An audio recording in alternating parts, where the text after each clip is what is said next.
Check.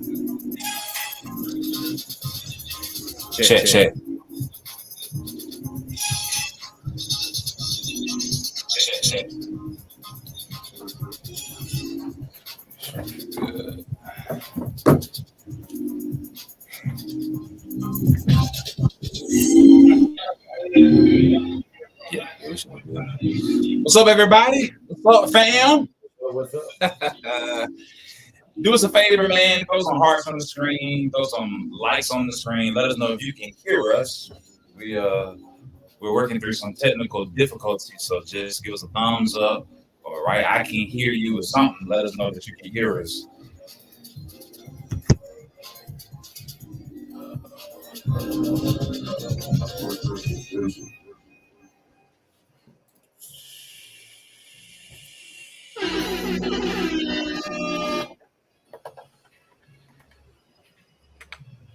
Montgomery's Inspiration Station, Praise 96.5 FM, WMGY, it's 325 right here in the capital city. You hang with your man, the Crown Prince, Pastor Trey, and I want to let you all know that my brother from another beautiful mother, he's out of town, but he didn't leave us hanging. He sent his, let's see, can't call him the AP, can't call him the YP. I think he's the NG.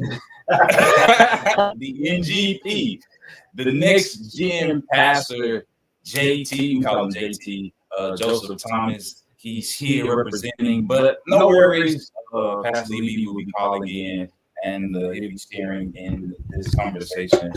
But it's all good. So before we dive into it, though, I do want to let you all know that you are listening to Straight Church. No chaser. That's it. Now you got to sing a little bit. Now. You got to sing a little bit. I'm gonna sing it. No. You're going to be the lead. I don't do the singing. I let him do all the singing and all that. That's him.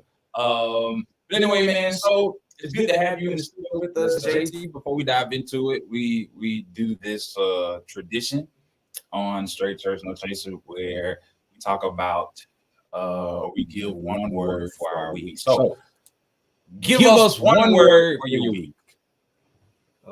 One word would have to be amazing. Amazing. That's a strong word. So tell us, what about this week was so amazing? This week was amazing because not only am I next gen pastor, I am an 8th grade English teacher. And we outside now. We outside. We had all the churches that said, bro, we out. We out there.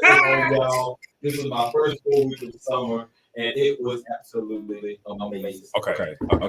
We'll let that slide.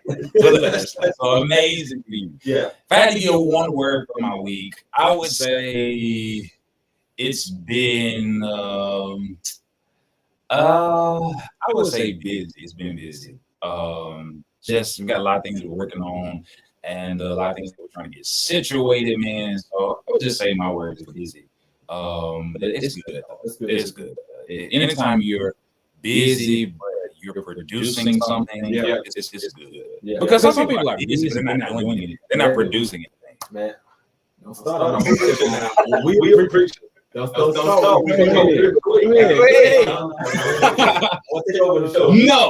No. This is a straight church, no chaser, right? But a lot of times people are booked and busy, but they're not producing anything. It's the fruit of their work, it's the fruit of their labor. They just busy, they're not doing anything, and that's problematic. Because if you're going to be busy, you should at least be productive. Yeah, that's right. Right. That's right. I don't think it makes any sense to be booked and busy, but you're not producing anything. Where's your fruit? Where's your fruit? Show me the fruit. That's it. Say, you ain't producing nothing. Don't produce nothing. We can't have that. But we do want to take this time to shout out our Facebook family before we unpack this conversation that we have in store for y'all. Got to say what's up to the AP, Dennis Deloach. We made the church on time. About time. I thought we was gonna have to fire the AP, but we're gonna keep it. And we got to say what's up to our big sis, Daisha Parker, is logged in. And listen, those of you on Facebook, go ahead, drop in the comments. Give us one word for your week. Tell us how has your week been. How are things going with you? And if you're listening to us over the airways and you want to chime in the conversation, especially with our Facebook family, head over to our Facebook page. It's Praise 965 WMGY. That's Praise 965 WMGY. And join the conversation on the live stream. So, JT. Yes, sir. All right, we got to start from the beginning. So for those who don't know you, right? Tell us in your words, who is JT? Who is Joseph Thomas? Oh, wow. Okay. So Joseph Thomas is a young man. I'm originally from New Orleans, Louisiana. Okay. Came to Montgomery due to Hurricane Katrina in 2005. Wow. And I've been here ever since. Okay. The Lord had purpose, had need for me here. My family, they went back to New Orleans, but my parents, they raised me here. Okay. I grew up in True Divine. Shout out to Pastor. Yeah, Pastor Hunt. Yeah. That's my pastor. I love him. Grew up in True Divine. He taught me everything I needed to know about ministry. That's where I got my hands on foundation. Okay. And graduated from Park Crossing. Wow. 18. Wow. And my parents shipped me off to Tulsa, Oklahoma. Tulsa, Oklahoma. In the middle of nowhere. I didn't even know what Tulsa was. And I said, there you go. Figure it out. Yeah. I'm a proud graduate of Oral Roberts University. Shouts out. And now I am an 8th grade English teacher at the Bellingraph Middle. Okay. Yeah. Man, so let's dive into it. So you moved to Montgomery from New Orleans. Yes, sir. What was it like for you? So 5 years old, don't really know what's going on. I kind of had a little bit of we did say till the Wednesday, I believe it was after the storm had passed. So because Katrina was just another storm for us. So we had church that Sunday. We took an offering that Sunday, and the church said amen. We had a whole big time, and we went to my grandfather's house. But not expecting for the levees to break. So after the levees broke, we realized, okay, it's time to go. So my grandfather and the male, they did the best that they could to get us out of the city. Yeah. And we went in here, and I think the rest is kind of vague. I don't really remember much. Yeah. Other than growing up, moving from house to house, apartment to apartment, trying to get settled. And then once we were settled, growing up on the north side, Highland Garden. Y'all know about the Highland Garden. I grew up, but before I went to Highland Garden, I lived in Square for a little bit. Got you. Been around. Yeah. So you're in Montgomery. Yeah. You're in Montgomery. So yeah, I grew up there. Went to Highland Gardens. After Highland Gardens, went to Brubaker Baker. Okay. From Brubaker Baker, we moved over to the east side of Montgomery. I got you in Spain. Got us some. I moved there, and then after moving to the east side, went to Johnny Carr. Okay. And then went to Park Crossing, graduated from Park Crossing. Got you. So tell us about ministry-wise, because we're going to definitely dive into the fact that you are the next gen pastor at New Home Mount Megs. And I'm gonna let you explain what the next gen pastor it is, right? I don't want to make them nothing. I don't want to add anything to your responsibilities because Lee's mind, Pastor Lee's mind is always ruminating. I don't want to say something. He's like, we need to add that to this to-do list, right? So I know offline we were talking and you were saying that you were a member of True Divine. Yeah. So tell us about that. What was it like for you growing up in True Divine under Pastor Hunt? So growing up in True Divine was it was a time. Okay. A time to remember. Pastor Huntley put me to work. Pastor Huntley put me to work as early as 7 years old. Man, I was doing stage plays. I was speaking before a large crowd. I was praying. Man, I can remember another thing. He said, "Boy, you get that out of the line of And he told my grandfather earlier on. He said, "You're gonna have your son, the daddy. Yeah. But this right here, Joseph, I'm gonna get this here." And so Pastor Huntley stayed on me from the moment we joined the line. Wow. And so it's kind of the first church you joined since relocated. Well, we were at Church of Christ. Okay. They made us kind of be situated. Right. But we immediately went to the Vine. We got attached there, and I mean, it was just like felt like home. You know, we got plugged in, and that's what it was. And so Pastor Huntley put us work immediately. Yeah. And so man, I think from 7 to about 9 or 10 years old, Pastor Huntley had me working and praying, following him, and learning the ropes of ministry. And then about 10 years old, I joined the Spirit Wife. Pastor Benjamin Edwards used to us well. Yeah. And I remember being made fun of us because I ain't no singer. That's how they do. They always get the people who can't really sing as well as others. They always want to put them out. Yeah. And push them up. Yeah. I'm not saying I'm not mine. All right. So Pastor Benny, don't jump on me. Don't get me. All right.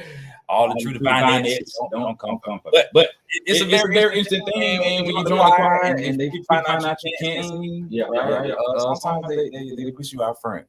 Yeah. Maybe they're just trying to, help to build your bravery. Yeah. Maybe they're just trying to. We'll call it that.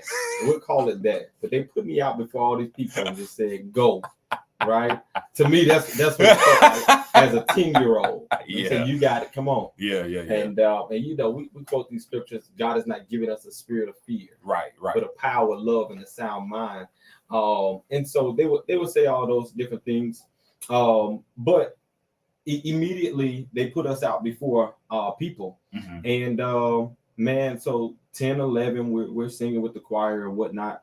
And then I think about 13, I started leading worship with the young people, and we were Fat Student Ministry.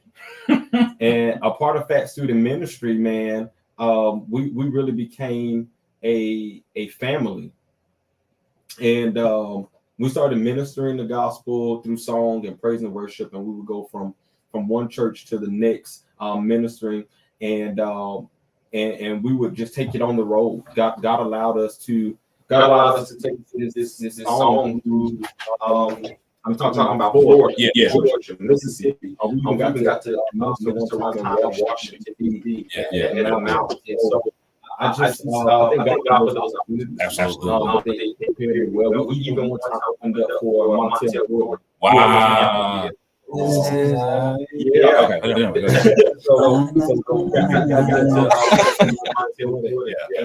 as a 13-14-year-old, that was amazing. We also used to host this thing called Prophets. Wow. And I mean, we were expecting about 100 or so people, and I can remember being in the intruder line, and they were standing room only. We opened the curtains, and it's like, oh my God. Yeah. And we go out there and we perform like we were on Broadway, like we were at the highest peak. Man. It was a time, man. So do you think that is where your spirit formation really started to grow and develop? And not just being there, but being actively part. Because just because you go to church and in church doesn't mean that you're really growing where you're going. Yeah. Well, see, I had no choice because there was no gentle parent.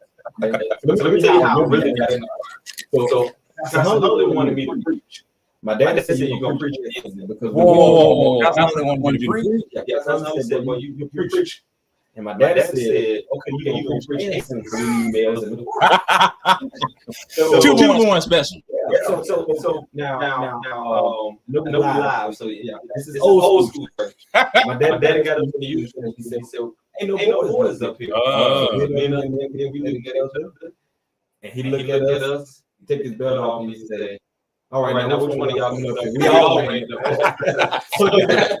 how we That's did definitely it. old school. If you try that now, it ain't gonna turn out too well. No. So that's how we got down in front of the choir. And my spiritual formation began there. Pastor Matt was our youth pastor at the time. Gotcha. And he taught us on relationship versus religion. Okay. He wanted to make sure that we understood that relationship is what God He's after our heart. Yeah. And he taught us heavy on that. My dad taught us heavy on that. I mean, to the point we were quoting the vision statement. To this day, I know the vision statement. You know, and the motto: "Do some believers that excel in life, living and walking in the spirit." That is embedded in me. Wow. Yeah. So those are the principles that we grew up on. And my dad also would do things like he would make us go home and play Monopoly. Man. And pay our tithes. Even in Monopoly, we paid our tithes and we put it on the free park. And then it got to the point God stopped blessing us, and then we all went bankrupt because our money was on the free park. So he's teaching you value never age. Yeah, That's good. That's great.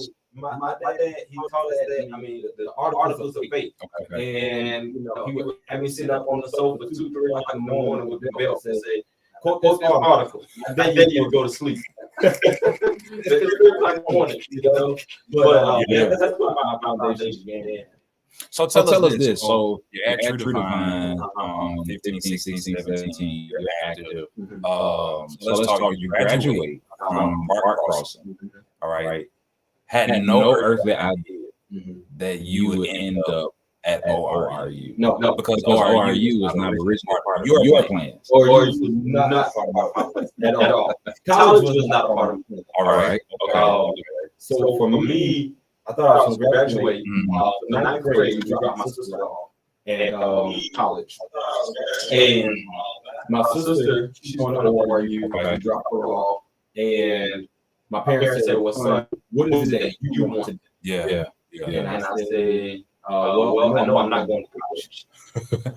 I'm going to do full-time ministry. Got you. And they say, "Okay, we fully support you." And so 12th grade year comes around, and I'm like, "No, I'm not going to college." So I straight failed the ACT. Okay.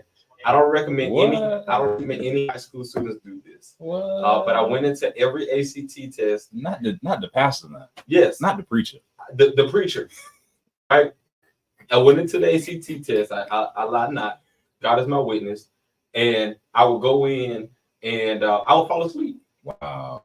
Yeah. I would fall asleep. I think it was the math portion. Okay. I preached me a whole sermon and had a whole worship set in my head. What? And then the last 5 minutes, she said, "You have 5 minutes remaining," and I just circled off. So by your senior year in high school, you were already preaching. Yeah, I was already. So what age did you start?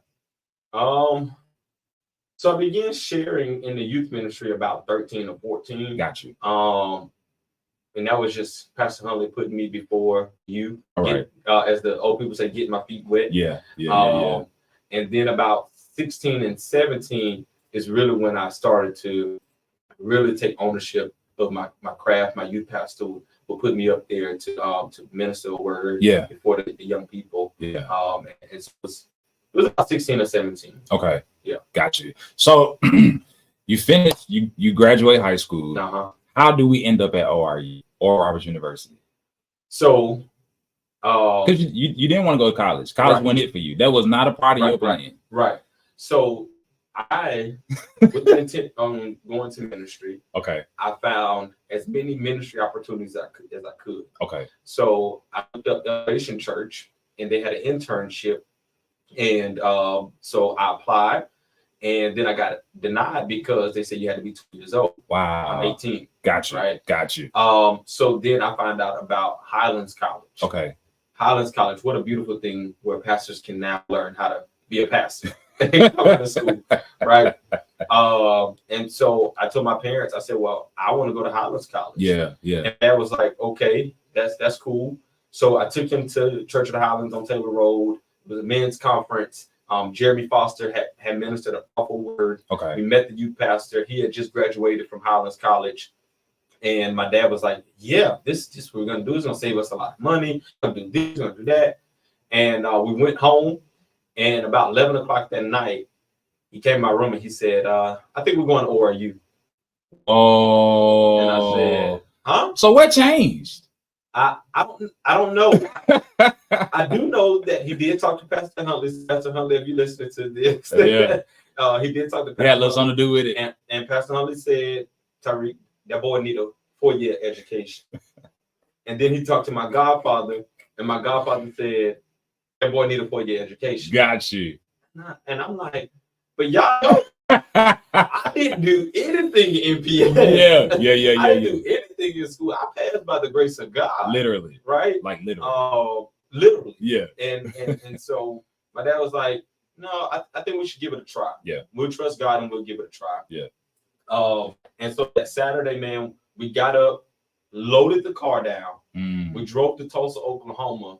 That Sunday, we went to Walmart, got everything that they needed for a dorm room. That Monday morning, they helped me get a key. After getting my key, they said, figure everything else out, and got on the road. So you're literally a whole new city, whole new state. 11 hours away from home. Like by yourself. By myself. Just dropped off.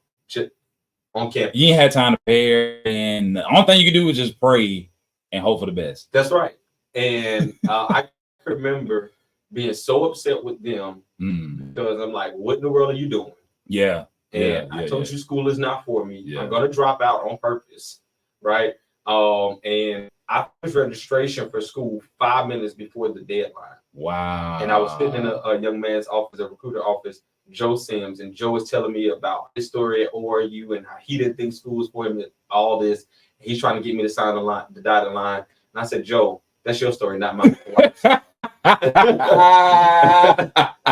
This whole persuasion thing ain't working. No, it ain't working. It wasn't working. And I finally set the dotted line. Yeah. Just so that they could leave me alone. But I tried to fail my first semester. I made straight D's. What? Yeah. In remedial courses now. I got loans for these remedial courses. Yeah. You're being real trifling. Yeah. Real trifling. And it was like God wouldn't let me go, man. Man. I got connected with some people on campus. Got connected with Transformation Church. This is when Transformation Church is at its peak, where relationship goals is taking off. With Pastor Mike Todd. With Pastor Mike Todd. Yeah. And things are beginning to happen. So now I'm connected to this great church that has great momentum. I'm connecting with people on campus, and so now I'm becoming an ambassador. Yeah. I saw a radio show on campus. Now I'm connected with this Bible club, and I'm helping them build this Bible club. So you're really getting active. I'm getting active, man. Got you. And so like now it's to the point I'm like, no, I ain't never going home. So you didn't want to go. Now, once you got there, got settled, got active, now in your mind you want to stay. Yes. So Tulsa is like becoming home. Tulsa is becoming home, so much to the point that I do not come home the entire first year. What? I do not come home. And then once school is over in May, I come home for 1 week, and then Memorial Day, I leave and I go to a camp in in Piedmont, Missouri. Okay. For the entire summer for 10 weeks. Man. And then I go from camp back to school. Got you. Yeah. So let me ask you this. What so you're at Transformation Church. You're with Pastor Mike Todd, right? And we know, lately Pastor Mike Todd has been heavily scrutinized. Yeah. and a lot of people have been getting off on Pastor Mike Todd, taking shots at him at Transformation Church and all that type of stuff. So what was your experience there? Because you got a chance to experience Pastor Mike Todd and Transformation Church from a different purview, behind the scenes. So you're literally, because we talked offline, you were sharing how you were able to serve on some of their ministry teams and things of that nature. So you got a chance to see their process behind the scenes, even before they became like the transformation church that people know now. They got a chance to see them in that growing phase. So what were some of the things you were learning and taking in at that particular point in your life? I think first and foremost, because this is what the people really care about, the spiritual part. This might be preaching these watered down. Yeah. Them baby sermons. Yeah, they be on mic, man. They be on mic hard, but they be on mic hard. They be on mic, man.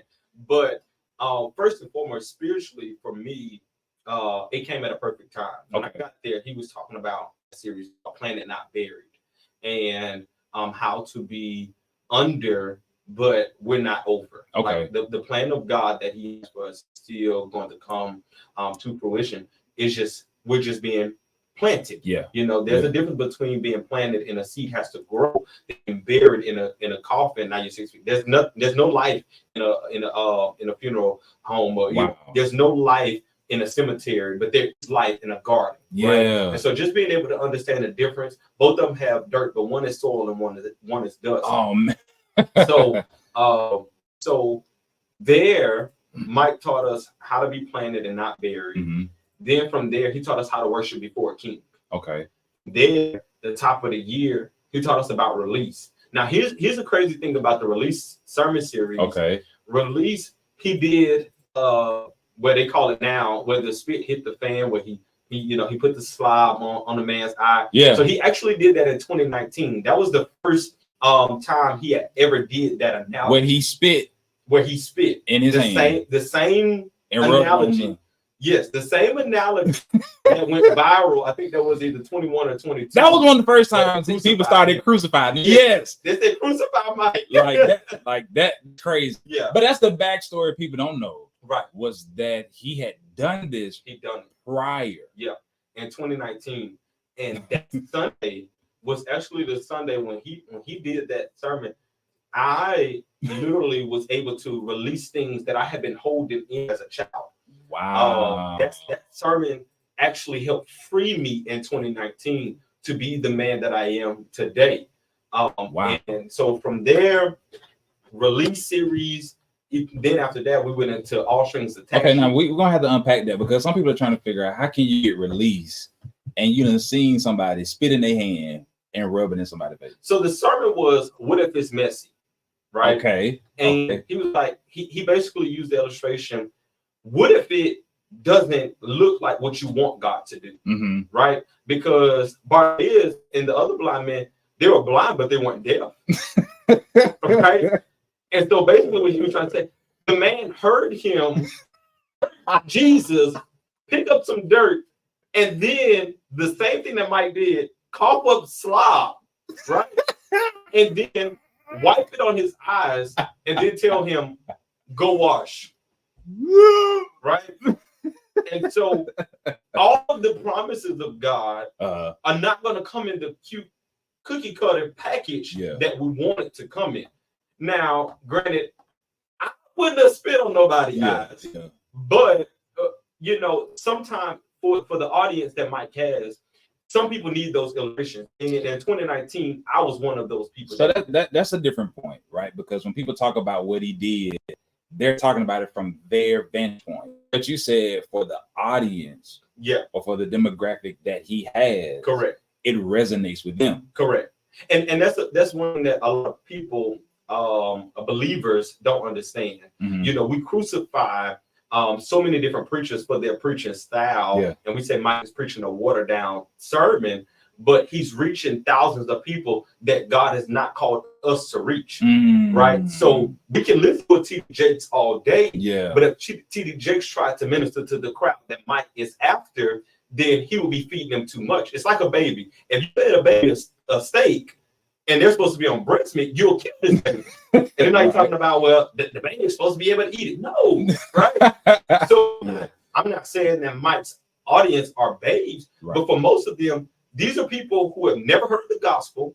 They have never been inside of a church. You got gangbangers and people who are coming to the knowledge of Christ. And that need this illustration because we're a hands-on generation. And so they're like, this is okay. This is helping me understand the Bible. They're not going to understand the Bible going to see Jake, and he's using the dichotomy of the text. The what of the text? Run to the book of the Gospel of St. Luke. They're like, what is he talking about? Yeah.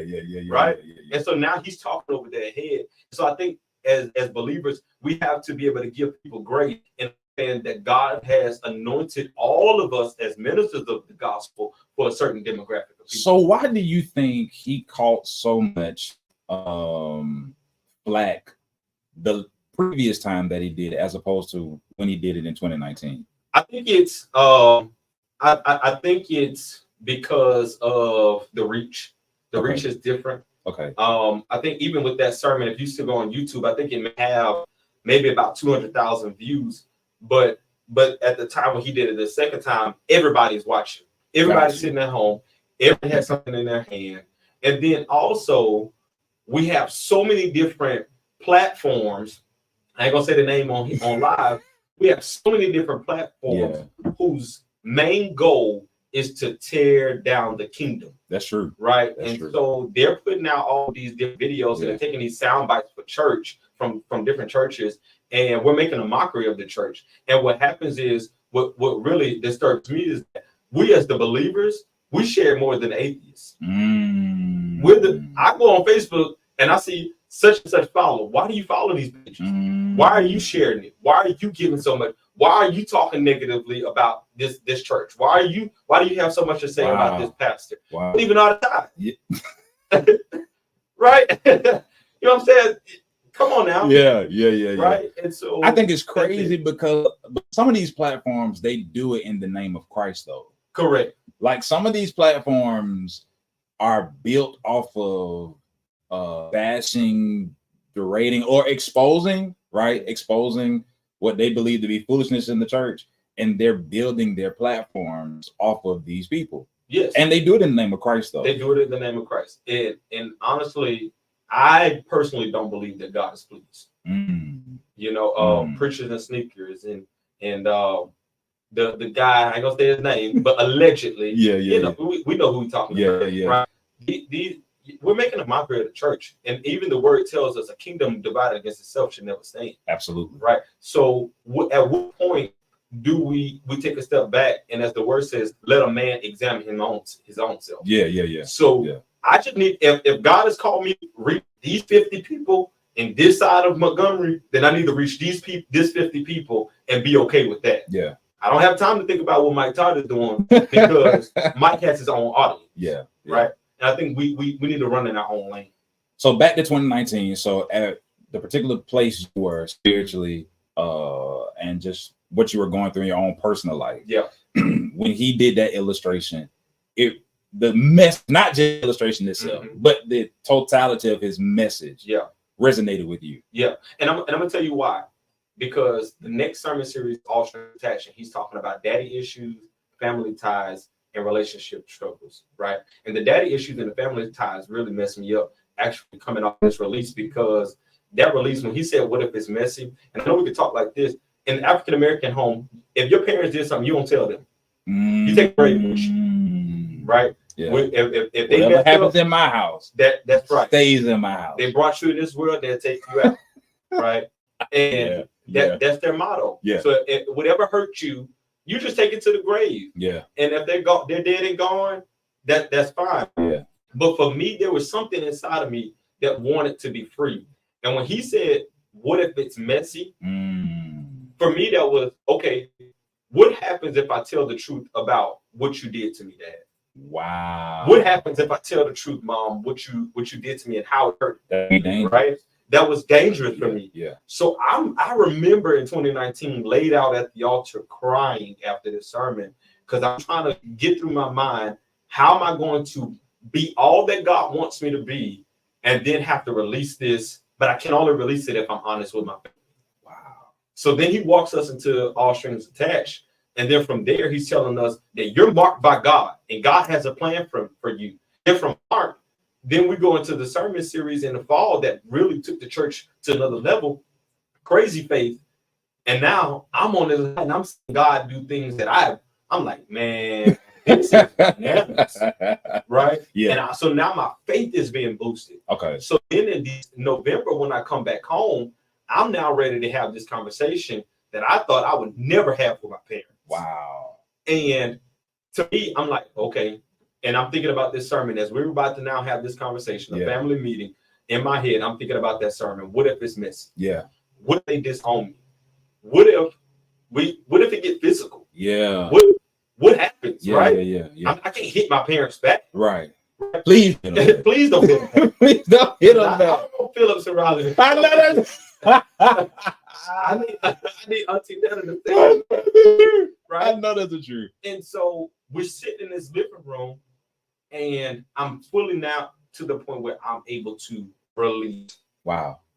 And I tell my parents everything step by step of what happens in my life. Yeah. How they were a factor. Yeah. Why certain things happen. Why did I go into suicide? Why was I depressed as a child?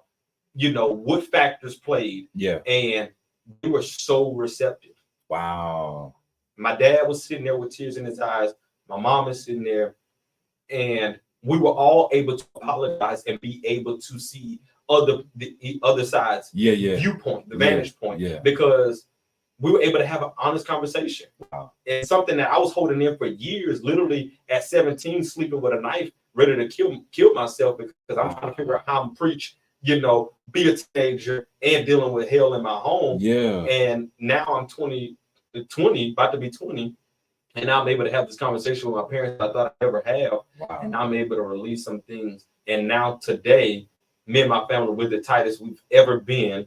My dad and I, we sit on the phone all day, just hold the phone. You know, he called me, what you doing? I'm working. Okay. And now it's 4 hours later, we still on the phone. Yeah. Right. Yeah. And my mom, you know, I love my mom so much. She actually just joined New Home Sunday. Okay. And shout out, Mom. Shout out my mom. You know, but that would have never happened. It would have never took place. And healing would have never took place if God would have never used Pastor Mike Todd in that moment in 2019. Man. Yeah. And so if you would have never got dropped off in Tulsa, Oklahoma, I don't know what today would look like. Wow. It was. So although you didn't understand why you had to go, because you went, now you can look back and say it was a purpose. It was a purpose. And my dad reminds me all the time that he named me Joseph because the Lord told him that I would go through. And when we look at the story of Joseph said, all that you meant for evil, man, God intended it for my good. Yeah. Joseph didn't expect to be in the pit. Yeah. Joseph didn't expect to be in jail. Yeah. Joseph didn't expect to be lied on. He didn't expect to be sold. Yeah. But it was a part of the plan of God so that his entire family could be blessed. Yeah. And I'm a living witness that none of this is a part of my plan. But it was a part of God's plan. It was a part of God's plan. Even to the point of, watch this, my parents getting a divorce after the healing. Joe, don't do this. Because do not do this. Many people think I wrote down on my crazy faith card, I was believing God in crazy faith, and I said I want my family to be whole. Yeah. But healing looked like them being now divorced. Wow. We think healing always has to look like, oh no, they come together. Yeah, we're gonna be fine. But them healing for them was being separated. And it was beautiful for us, man. You about to mess somebody up. You about to mess somebody up. Listen, we got to go to a commercial break. We'll be right back.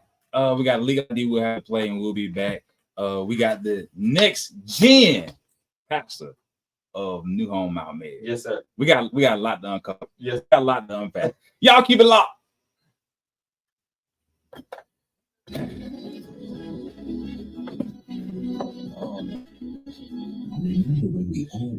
Yo, family. What's up? This boy dropping dimes already.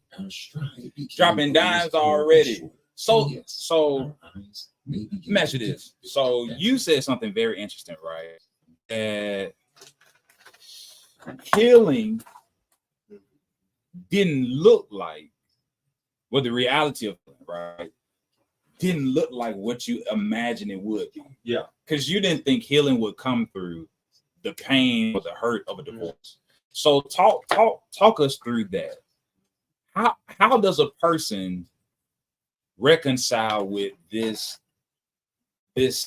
image of healing, like what they believe healing looks like for them. But then God leads them through a process that may bring about pain, may bring about some hurt, right? Yeah. Just to really push them into a place of healing. Man, I think of it like this. God said he the spirit of reconciliation. Right? He's Jehovah Gamola, right? Taught me. Now, what happens is we are the same way. A people far away in need of a savior. He said, okay, I'm going to send my only begotten son, and he's going to have to go through pain and suffering so that they can be reconciled back to me. Man. To the point that Jesus says, is there another way? I know we came up with this idea, but let there be another way. But nevertheless, your will, he had to go through pain and suffering so that there could be healing, watch this, for our behalf. And oftentimes we don't want to go through the pain portion of it. It's like, if you're a loving God, why do I have to go through this? Because you went through it, so who do you think you can't go through? A lot of people, that's their hang up though.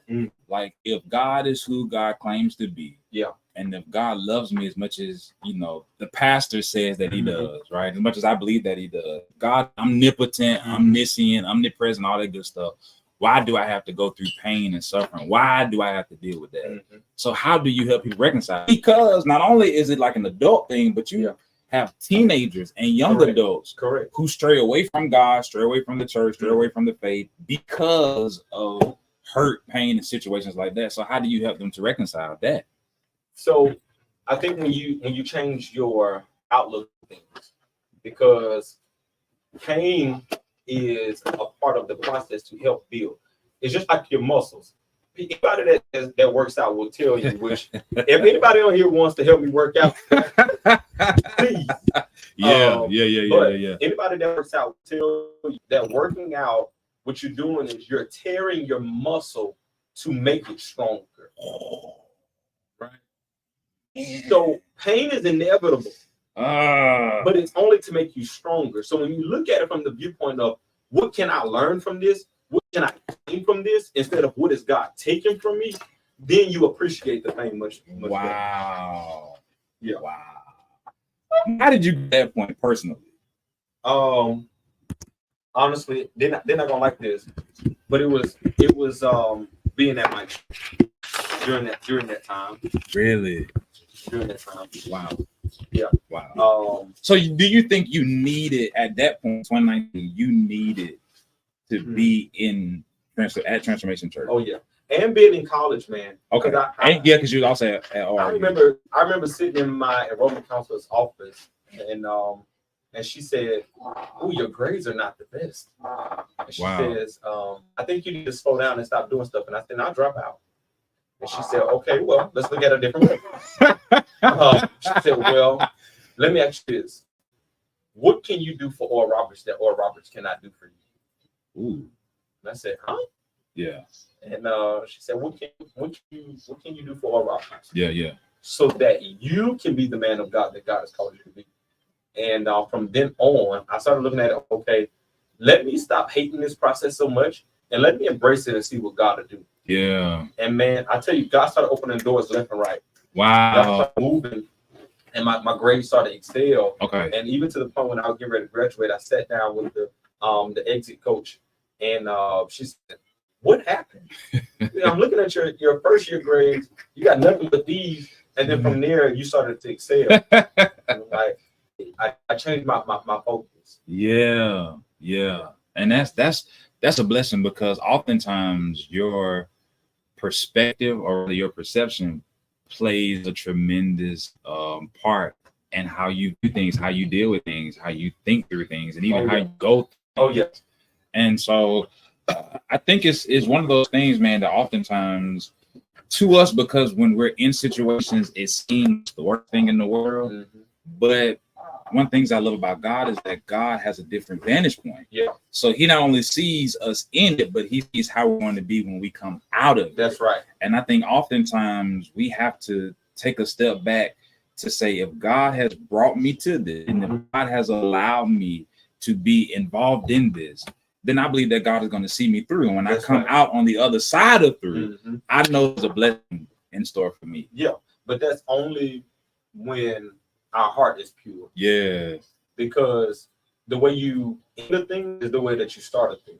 bro. So if God has you in the middle of a season Bro. and you're full of hate and you're Yeah. going back and forth with God and you're trying to find ways to scheme to get out of it, Like you think you know better than God. right? Yeah. Then when you start the next thing, you're going to start the same way. You're going to start evil. You're going to start bitter. You're going to, Jacob, you're always going to be a trickster until you let go. It doesn't matter where you go, Jacob. Yeah. You're going to be a trickster. Yeah, because yeah, it yeah, started yeah, with yeah. your mother. Yeah. Now you're a trickster.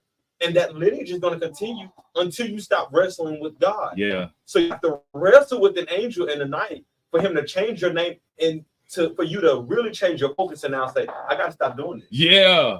Yeah. Yeah. Sometimes God has to allow you to go through a process that's going to break you so that he can build you Yes. into a better person. And ultimately, this is what I believe. Ultimately, the building is, so watch this, what Revelation tells us, that we overcome by the blood of the Lamb and the word of our testimony. Yeah, right? yeah, yeah.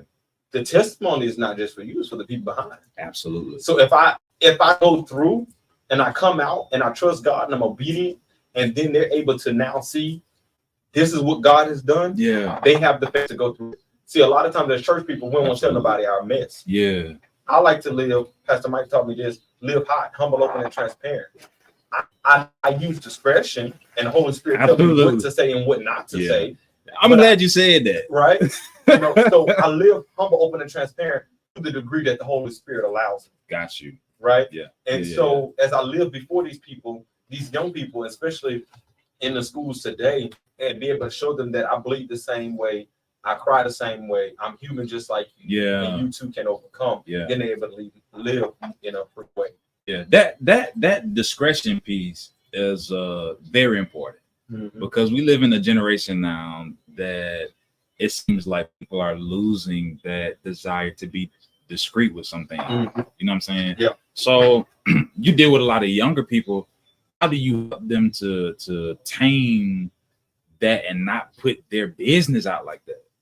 Not post everything, not share everything, not tell everything, but knowing when to share certain things and who to share certain things with. Yeah. So how do you kind of help them navigate that level of discretion?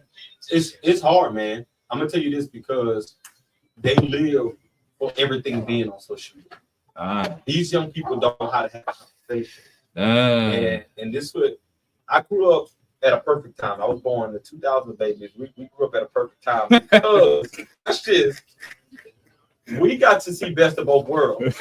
Okay. At these young people age, okay, I had a BlackBerry. There was no game on Facebook. There was no TikTok.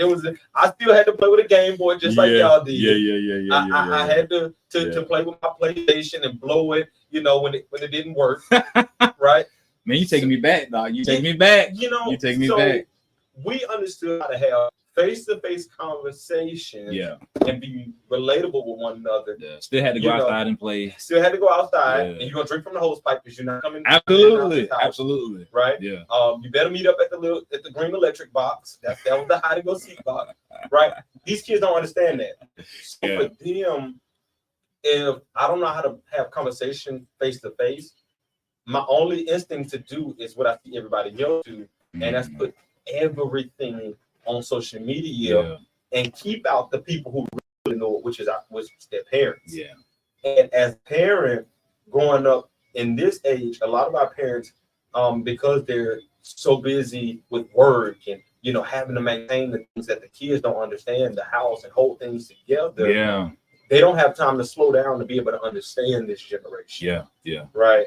And so now you have another thing of parents just have to put the load. And kids are just like, well, just flow through here. Yeah. And also, parents I tell my young people, give their parents grace. This is their first time being a parent. Yeah. They're figuring it out. Yeah. So they're going to mess up. Yeah. They're not going to get everything right. Give them grace. And then so now you need to be able to see it from you want to be grown so bad, see it from their point of view. Right? Your only job is to go to school. Yeah. And they're fine. Yeah. Go to school, do these chores, and that's it. Yeah. And so I tell my young people all the time, give your parents grace and be able to see it from this side. Absolutely. And then they'll be able to use discretion in what not to post, what to say, how not to say it. And then God will give you, with the relationship with Christ, God will give you the wisdom on how to formulate your words to say things. Absolutely. Absolutely. It's about to get gooder and gooder, as they say.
Montgomery's Inspiration Station, Praise 96.5 FM, WMGY. We're now 15 minutes past the 4 o'clock hour. It's 4:15 right here in the capital city. The temperature is set at about 90 degrees with partly cloudy skies on the outside, but it's still a beautiful and splendiferous Friday afternoon.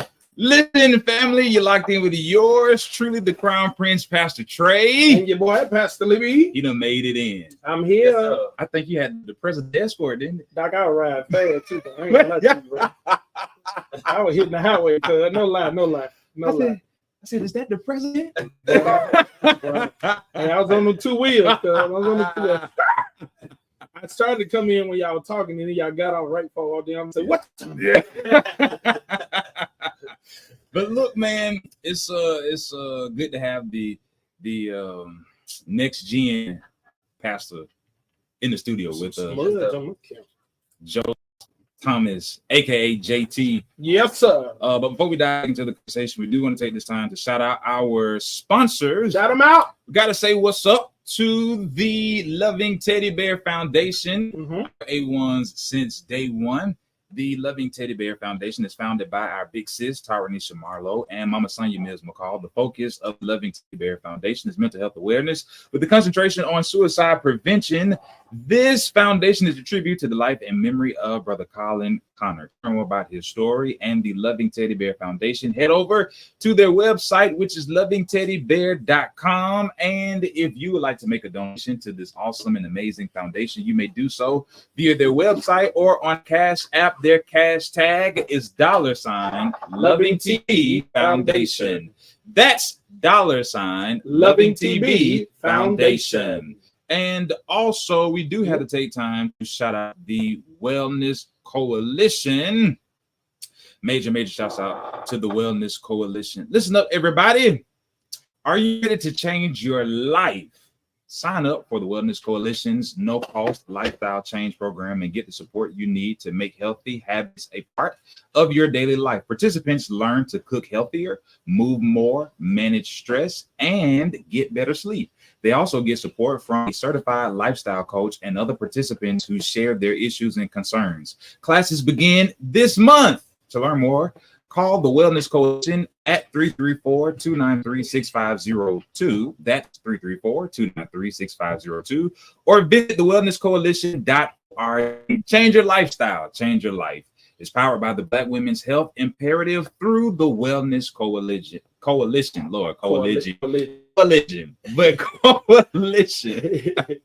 So once again, major shouts out to the Loving Teddy Bear Foundation and the Wellness Coalition. Shout out. Yeah, so hug yourself, love yourself. Yeah. So what you talking about, man? Because I'm late to the party. Bro. Y'all been talking about Oral Roberts and yeah, stuff. Man. Y'all been talking about kids.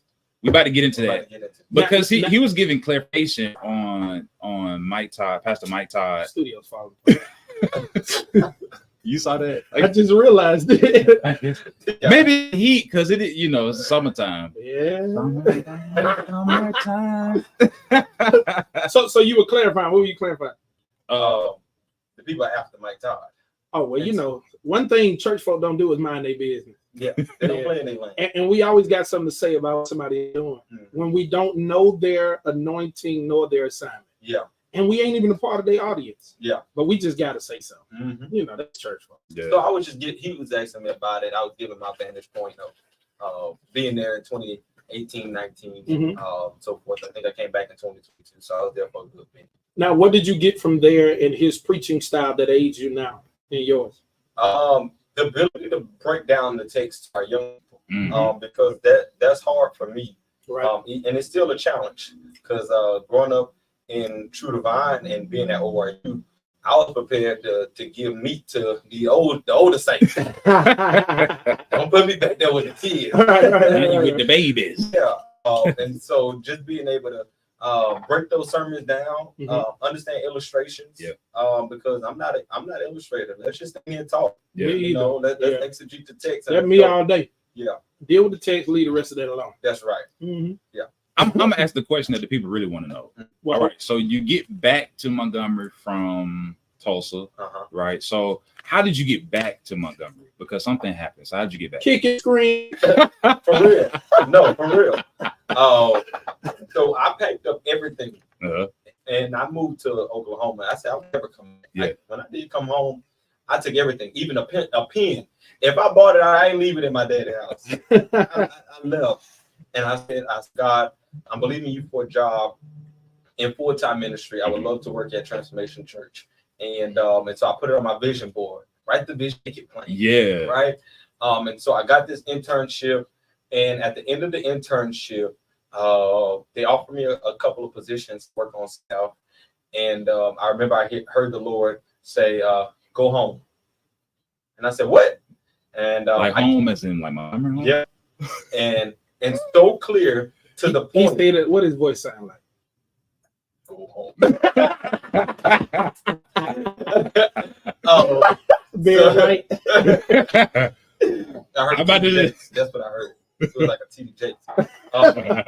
But so clear to the point that my dad had called me. I'm riding on a plane to go to Miami, and my dad called me as I was landing, and he said, "Son, I don't know. I just hear you're supposed to come home." And I said, "Okay." He said, "Yeah, you're fine. Holy Spirit, you can come home." Wow. And That's not what you wanted to hear. right. And I was like, "Okay," and I just hung up. So July 22nd, I'm standing at Transformation Church, and I'm standing at the altar, and I'm crying, boo, snot coming down. Wow. Just coming to give me napkins and stuff. And I remember this person came up trying to prophesy, Mm. Oh, Lord. There's always something. trying to tell me why I'm crying. Oh, Lord. And they talk. It's gonna be over. It won't last long. Right. But don't last all the way, baby. And I'm like, you don't even know why I'm crying. Right. I'm crying because I'm literally having to sacrifice what I believe God for. Mm. And so I was like, oh God, Wow. Abraham, huh? yeah. Wow. And so not just one opportunity came, 3 opportunities. And then not only 3 opportunities at church, while I was also working at TC, I was also subbing in the public school system. And I happened to have an encounter with a behavior student and didn't know that one of the district officers was in the building.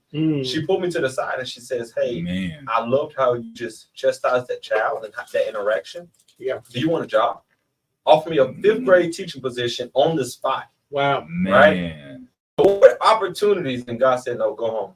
Man. And then to the point, I think I mentioned this, I may have not, but I found this young lady who now I think I'm ready to propose to. Pray God. Your sweet thing. Come on, up there. Yeah. Oh, Lord. Come down. No, she told me from the day we met, she said, if we have to do long distance, it's not gonna work. I said, "Baby, we'll worry about that when we get Oh, wow. Oh, Lord. there." Doc, Don't tell me the Lord got in the way of your relationship. Doc, He didn't sacrifice at all. Dang, dang, dang. So I come You home. didn't have a man. Florida Evans moment, did you? Man. You just had one. So I That's the come PG home- version, right? Right. I come home, and within a week's time, I'm offered a job at Bellingraph Middle School.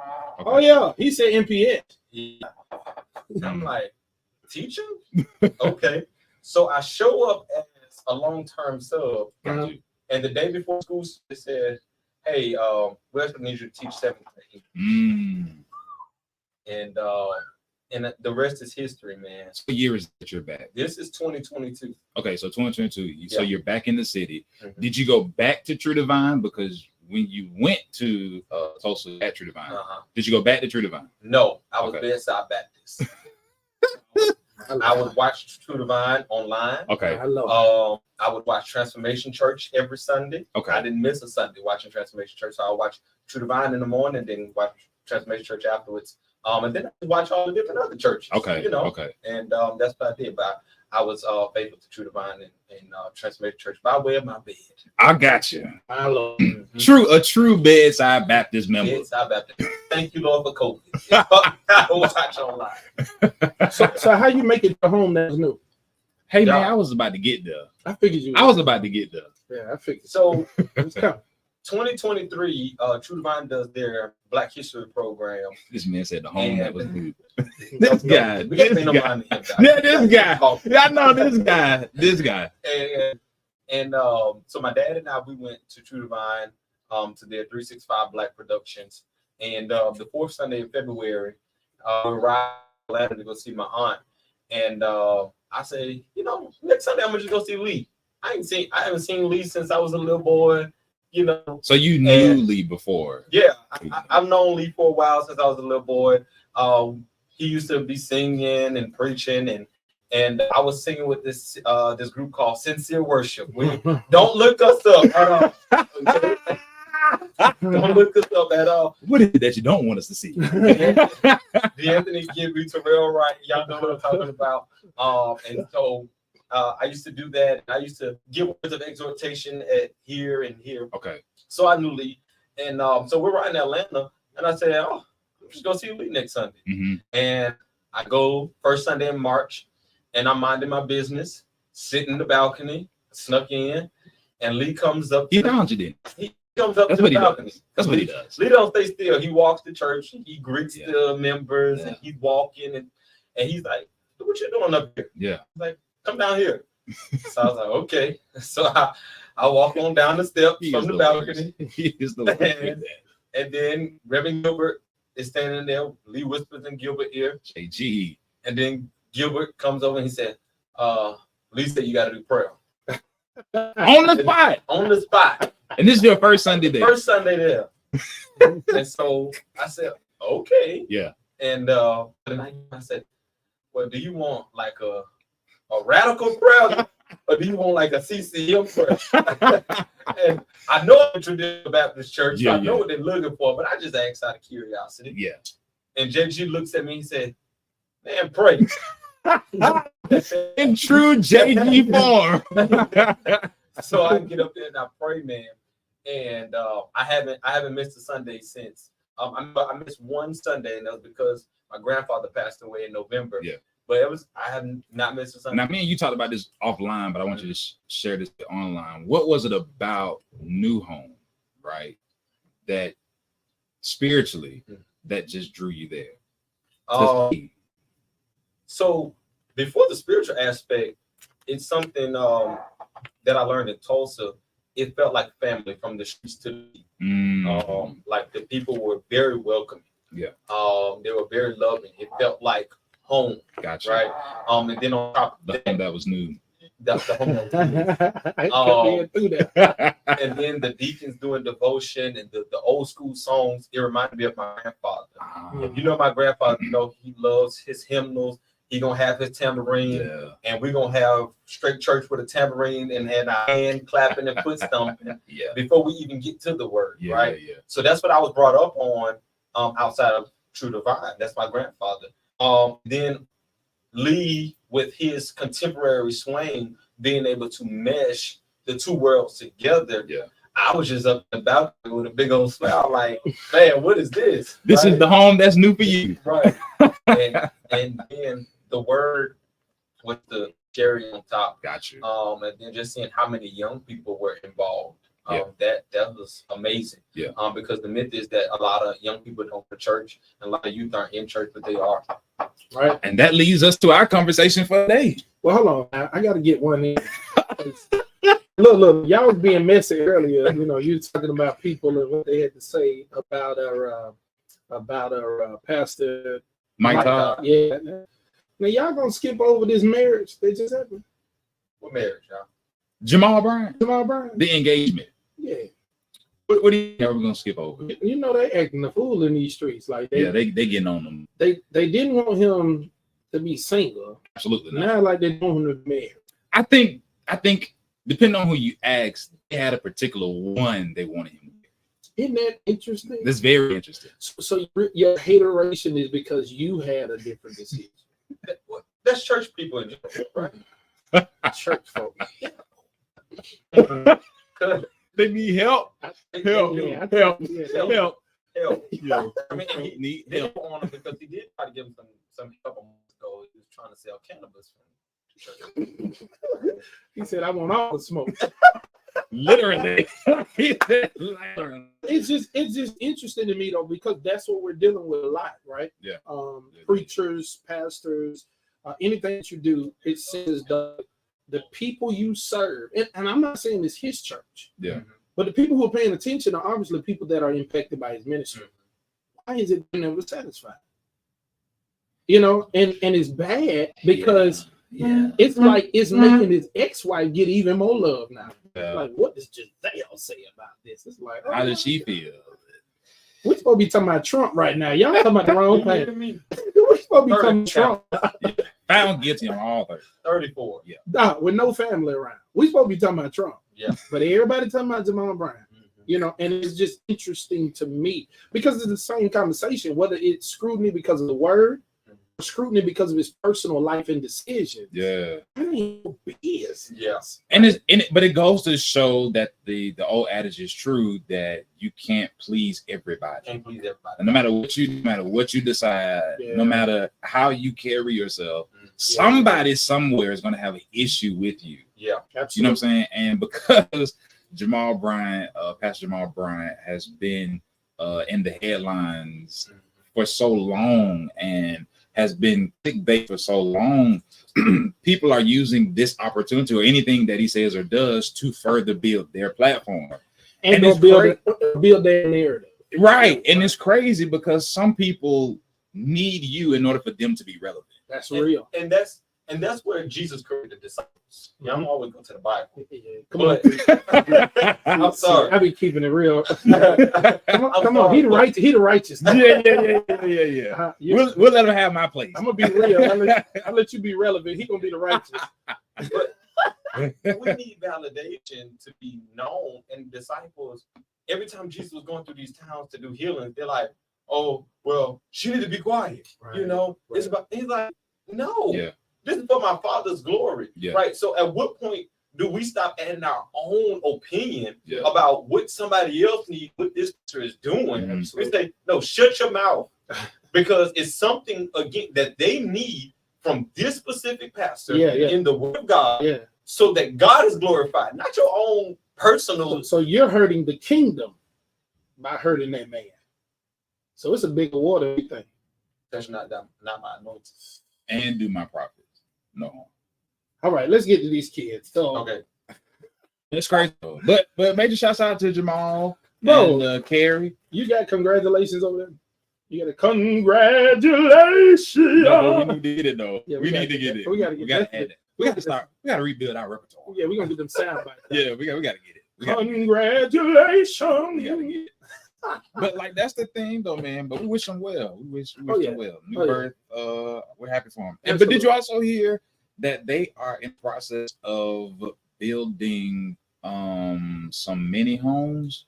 Yeah, but you know that's a result of it's a result of him having a church that stands behind him no matter what others say. Absolutely. right? Because every time they come for him, he's always working on something else. Something else. Every time. Like something else. Like everybody looking for him to address something. He's like, we're opening up a 4-acre campus for. It's like, bro, what? You had a That'd be his ploy though. Like he'll say something crazy to get people freaking out over here while he over here like, yeah, so this is what we're gonna do. What did you Right. have time for And this? the next interview, when they want him to address that, he'll be like, yeah, you know, at New Birth Cathedral, God has graced us.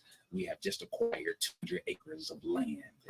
We're going to start the venison community. And God is just blessing us. And you know one thing, when people are talking about you, just know God has something major in store for you.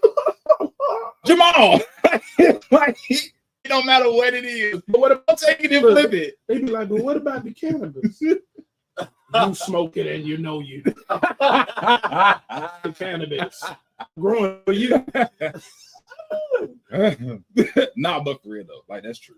That's true. So these kids are out, right? These kids are out. Kids are out. Summertime.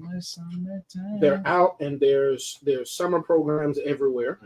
But there's some parents who, even though they have their children in summer programs, it's the perfect time to get some things to them, some things through to them, Yeah. right? Yeah. To have good, meaningful, and intentional conversations. Yeah. What are some tips as an educator that you would give to the parents, since all of y'all were so happy sharing the meme, tag parents, you're it. You see him? He about to shout. We need a click track in here too. We need a click track.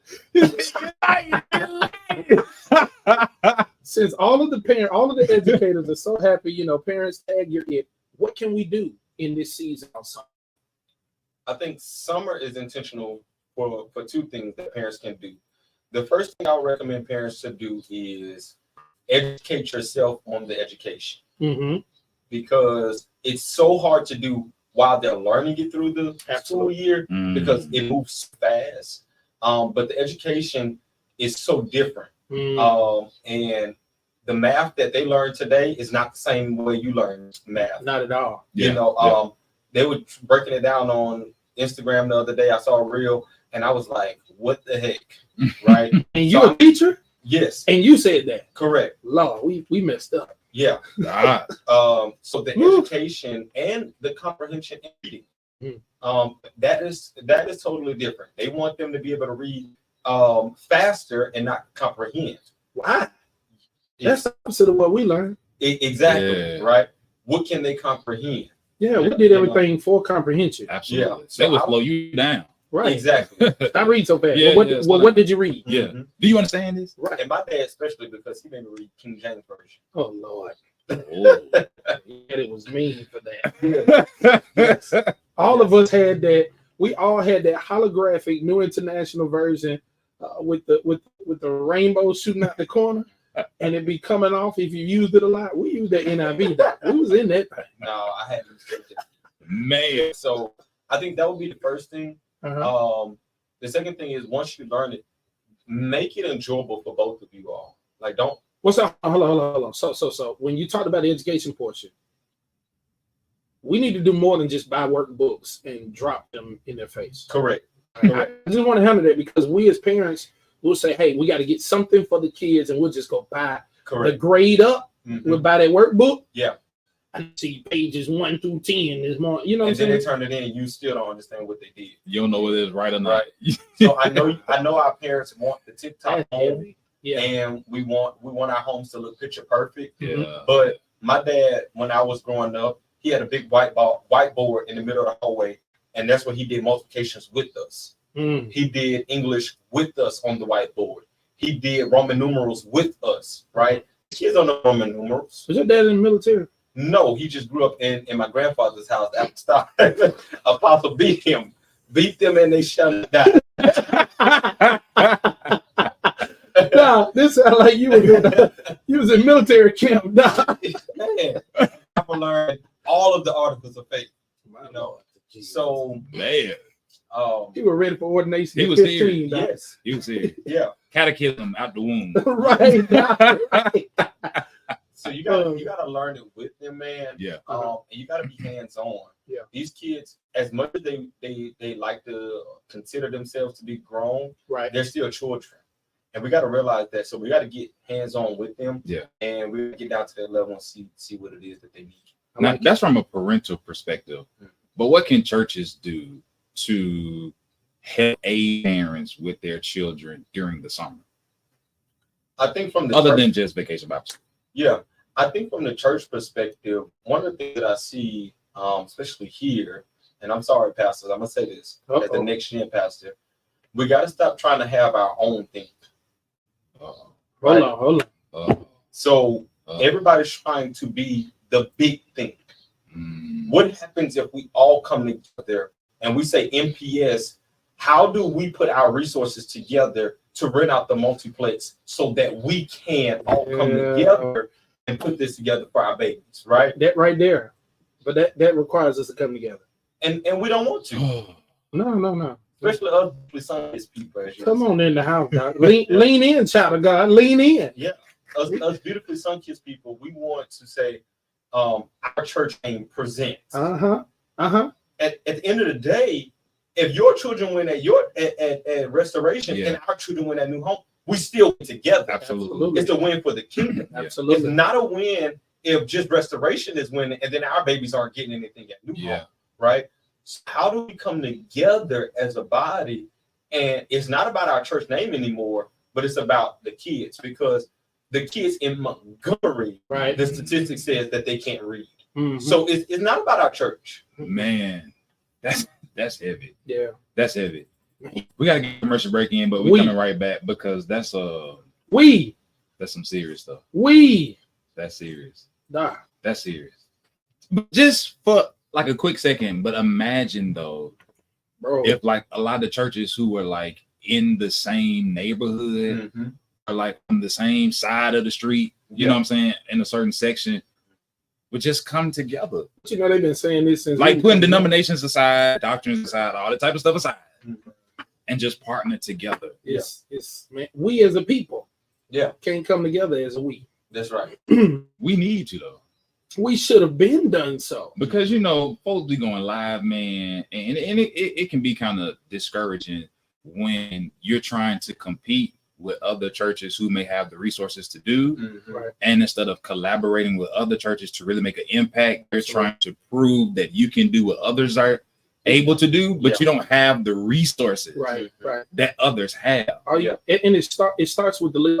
It starts with the leader. I mean, Jay's whole story, JT Next Gen whole story is about me not being all of myself. Yeah. Because Doc, in some houses, you wasn't finna pray, you wasn't finna do nothing. You know what I'm saying? Would have left you right where you was. Shouted you like you was a fan in the crowd. But when you have a leader who understands it's bigger than them, I can always see other people who are capable. Number one. Number two, we all know what we aren't the best at. And we know what other people are great at. Absolutely. And when you're not all about yourself, you'll plug them in right where they need to be. It's crazy, and I know we got to go to commercial break, but it's interesting that some leaders suffer from the imposter syndrome. So it makes it difficult for them to put people who are strong where they're weak at. Absolutely. You see what I'm saying? And so I think you have to be okay with knowing I'm not strong here, but I'm strong here. So let me get somebody that has this strength to do what I'm not able to do. And I'll say this really quickly. Go ahead. I think it's a portion too where we have to teach our young people how to serve. Right. When I got to Bellingrave, doors started opening for me because I served my principal well. Mike Todd said this to me. He said, "You need to be a solution to your boss's headache. When you do that and you do it well, not for your own gain, everybody wins." Right. And so what happens is my principal, she put me in her office and she said, "Mr. Thomas, why do you love me so much?" And I said, "Doc, what are you talking about?" She said, "Why do you keep serving me?" I said, "Doc, because if you win, I win, these kids win, and now everybody wins, right?" So what happens is a lot of us, we don't serve well because we want the position. We want to be the pastor. I'm not trying to be the pastor of New Home. No, I'm good with being the person, or just sitting up in the back. I say honestly, Right? because before we got back on the air, you told me you was good just being I'm in the good balcony. balcony. on the back pew, up against the wall by the soundboard. Yes. But some people don't. Everybody don't like to be number two. That's true. And That's you know, true. and that's so we try to go and start our own things. Mm-hmm. But when you serve with and you understand your assignment, Mhm. when you understand your assignment, Aaron, then you can push forward and we can get to Bro, the it's a great blessing to being number two though. oh, Like I ain't even gonna lie. It's the best thing in the world. Like being number two, No lie, I miss it sometimes. like Chilling, right? No headache, Mhm. no weight, not having to argue, no pressure. right? If I could go back to being number two, I mean, you saw me the other day. Even I started serving the food at the meeting the other day. right? absolutely, yeah. I don't have no. Yeah. That's just what my dad created me Yeah. to be. Yeah. He taught me how to be a servant. Just because I now have the name Nick Shin Pastor, I'm not looking for nobody to hold my bag. I'm not trying to get up there and flaunt that my name is Pastor. What needs to be done? And that's how my grandfather taught us. If you can clean the toilet bowls at the church, then you're ready to get on the platform. But that's oftentimes how God elevates us though. Absolutely. He elevates us based on our level of service. Absolutely. If you ain't serving, don't expect for God to elevate you. Servitude. No promotion comes without service. That's right. Absolutely. And it gotta be service, genuine service. Mhm. I'm doing this so I can get, So I can get so some. I can Right. achieve. But that's the new wave now. That pseudo servitude. That's the new wave, dog. It's man. People will serve because they know serving will get them something. Yeah. Like it's people that like it's a new wave, bro. Mhm. It's just like how people will love you and like you just so they can get close to you, but they hate you. Right. It's the same conversation, just roundabout, and we're living in a world full of fake Yeah. and phony. That's And it's sad, but God ain't blind. He not. not. and he ain't deaf Because he either. knows your heart. He said, man judge the outward, but I know the heart. I know your heart. I know your heart. We Absolutely. gotta go to these commercial breaks before we get fired. Keep it. No, We're coming right back immediately. We're coming right back after this commercial break. Doc, that's all I see on my timeline. Jamal Bryant, get married. I said, Lord have mercy. But what was crazy was, the gossiping Giants had already spilled the news. That's Saturday. Larry Reed, Oh, Yeah, that's Saturday. yeah, he had dropped the bill with him. Yeah. Yep. I'm like, bro, Did you have to pay for it on Patreon? no, I ain't never did that stuff. Now I don't want to know mess like that. Like I don't. He was live and I happened to see it. Yeah, never get none of my money. Oh, bro, come on, man. Drama is the issue. Like for real with the kingdom. Like, Doc, we headed for disaster because we like drama. That's right. You gotta stop for a moment. And when I was a little boy and I was what they used to call us, crusader. yeah. They used to always tell them when folk bring you mess, you tell them I'm praying for you. I always said I don't know how that's gonna work, but either way, they had a different mentality. They did, yeah. That they would shut that junk down to the extent that there was nobody who could get anything for knowing something, so they just stopped trying to tell him. Yeah. But they've been trying to kill him. They've been trying to kill him, and it's crazy because a lot of women. And it's like it's dang if you do, dang if you don't. Yeah. And so at some point you literally just develop this mentality. I gotta do Me. period. And not care about God that. called me. Right. I mean, it's just like even for us at New Home, if we stay where we are now with the amount of members that we are, they're like, oh, we even got a big church, and then God expands and it's like, well, who they trying to be? They trying to take everybody members. But if we were smaller, it's like, they ain't got nobody over there. So like, who they? Well, that happened. It's one of them things. I think it's sad though, because what has been the blessing for all of our church, the two of our churches that are in here, is our partnership. Absolutely. Our ability to come together, unite, and make things happen. We getting ready for Ministers versus Musicians basketball game, right?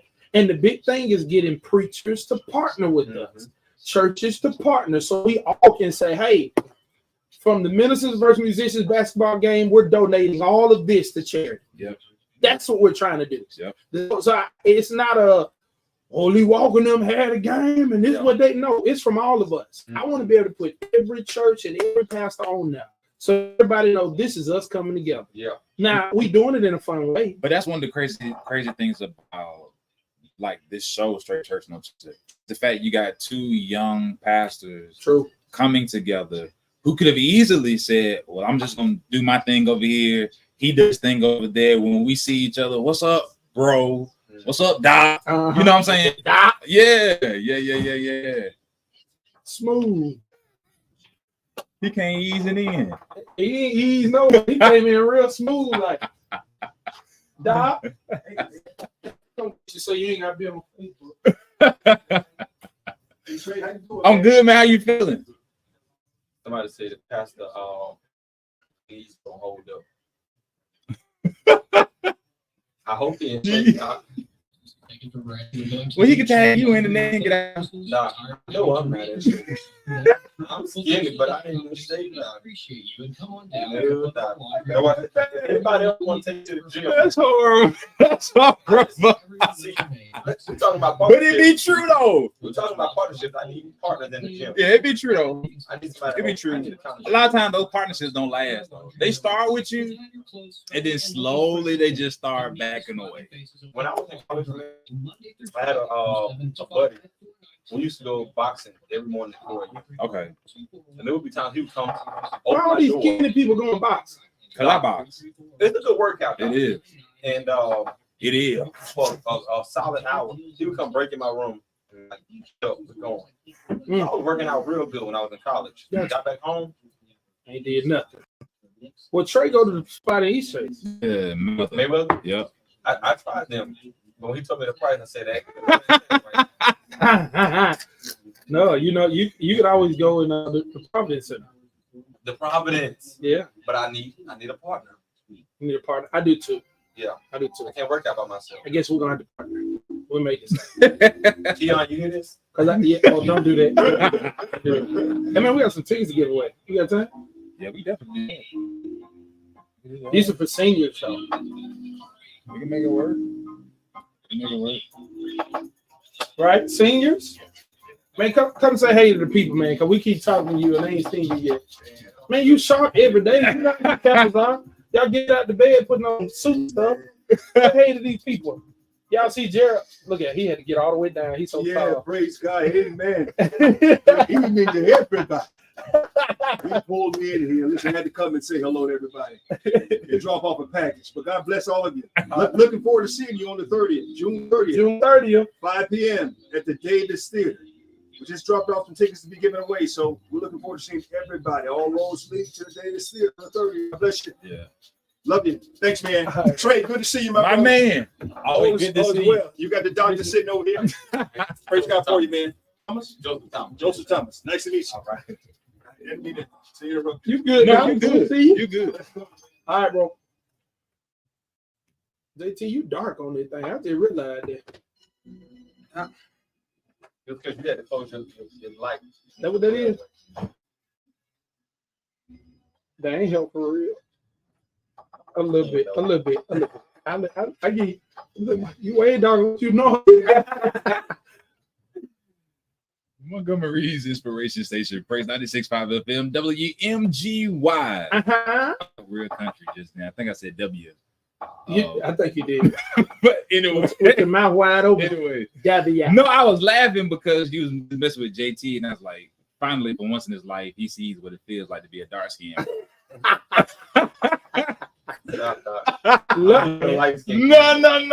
No. You know, Oh man, we forgot to ask him. So these are for seniors, but I don't know what age seniors start at. What age? I don't put me on the spot because I don't want to get in trouble. I say, I'm gonna let y'all So- say. What age? What age? Seniors is in high school, right? No. Oh, seniors. Yeah, senior citizens. Oh, okay. Yeah. Senior saints. Yeah. I didn't know. I see they don't hit somebody 64. pick me. He said 64. He just 64. 64? 64. Is it 64? All right. Oh, He came back in to say that, didn't he? Uh-huh. He heard me out there. I said, he said 45. uh-uh. No, my God. So this is what we're gonna do. I need a he said 64. Yes. Somebody said 62. Man, what we gonna make them do? I see Dr. Craig Parker. You're the first one to say I'm gonna sing it. Now, this is what I'm gonna say. Pastor Parker. No, that ain't the senior. What ain't the senior? What, 51? 51 is not senior. Dr. Craig Parker, I need you to dial. What's the number? 398-8791. Need you to dial the number 334-398-8791. Yeah. Dial that number 334-398-8791. Yeah. Dial that number. I need a senior to call in. We got something for you to A do. seasoned senior. All y'all 45 people, y'all got They trying to get in. Hey, y'all just stay tuned because we got plenty more to give. Yeah. Concert is June the We 30th. need y'all to call in though. 398 It's gonna be major. 8791. We're gonna have some 398 8791. 398 uh 8791. 3 uh 9 uh 8 y'all got legit. 8 you're 7. making them up on the I know right now. Lord have mercy. Uh-oh. Is somebody calling? I thought I heard somebody calling. Okay, there we go. All of you on the line. Hey there, who we talking to? God before in my life. Oh, how you doing? Sister Marquise? Congratulations. And listening to you all. Well, we're so grateful. Look, we want to give you these 2 tickets, but you need to sing. I want to hear one of those. What they used to call them back then. Old 100. Sing one of them songs for me real quick. One of those old 100. Yes, ma'am. You have a clue. What do you mean? Sing a devotional hymn. Do that for me. There you go. This is the day.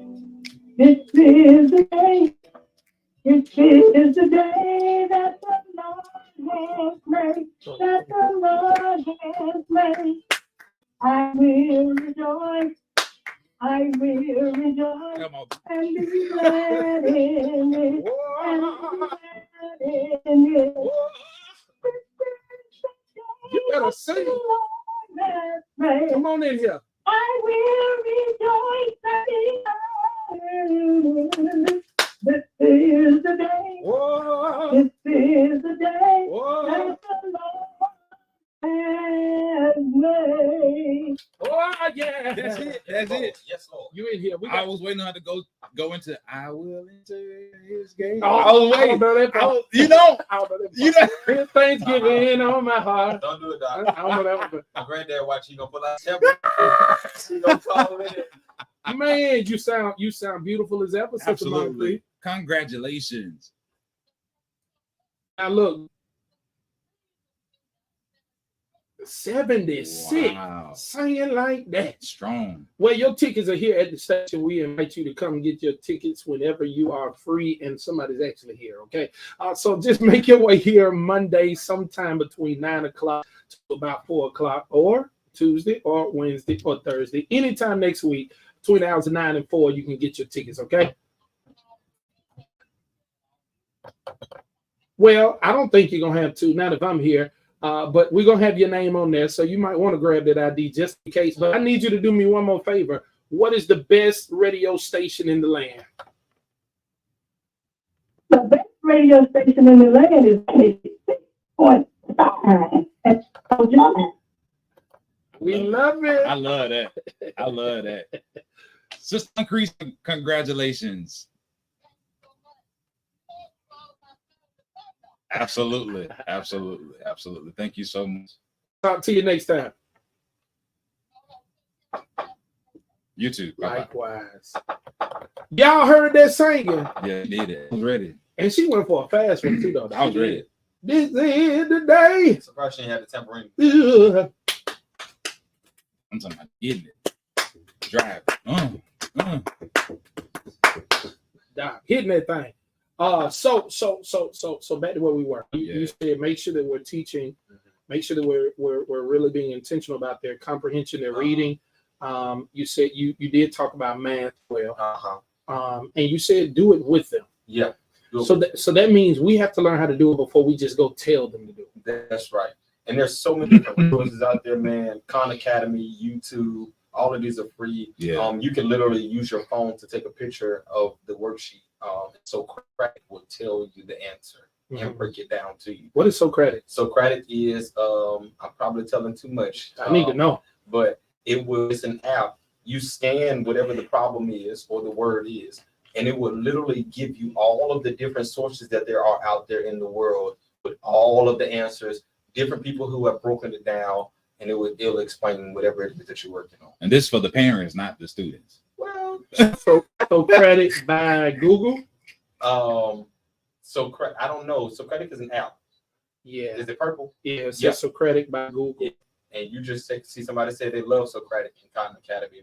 Yeah, Now you should be knowing everything. So- Come on. Socratic she always and let's see, Socratic, Chegg, and Quizlet is how I pass college. She said, "Trust me, the students are already using it. You use this in college. See, that's what I don't like. It's not fair. It is fair, dog. No. It's not fair that some of us went to college and we stuck up the place because we were really trying to learn. And the rest of y'all, a few years later, y'all got every Google gadget and Chat GPT that ever was. Man, and these guys, they do. Yeah, they for have, real. And they have Chat GPT, and parents use Chat GPT to your advantage. Like if there's something that your child needs, you could say, "Hey, break down this math problem and put it in bullet form so that I understand." It will do it for you. Yeah. Right? Yeah. So that way you understand, and you're just not cheating by asking Socratic for the answer. Tell it to explain it to you, and it will. Yeah, that's dope. You got to use technology to your advantage. Open AI Chat GPT is a great app. It is. And they don't know how to use a card catalog to save their life. They will be lost using that. I know they don't know about the Dewey Decimal System. Like they don't go to the library no more. No, Doc, I used to love the library. these kids don't go to the I library. used to want to be a librarian. I didn't go to the library in college either. I They put me to sleep. Well, I didn't go in college because it was too big. But at school, though, I used to love the library at school. No, Britannica Oh Encyclopedia. yeah. these kids don't know what that is. Dog. Bruh, that's Wikipedia on steroids, bro. No lie. With pictures. There's lie. another thing that ChatGPT just released. You can take an audio from YouTube, put it in embedded. It will create flashcards for your kids as well, based on what the instructor is talking about. So if they're talking about vocabulary words, the things that you and your kids want to do, I'm making flashcards. It would do it. All right, so let's talk to the parent who's still waking up early, going to work all summer.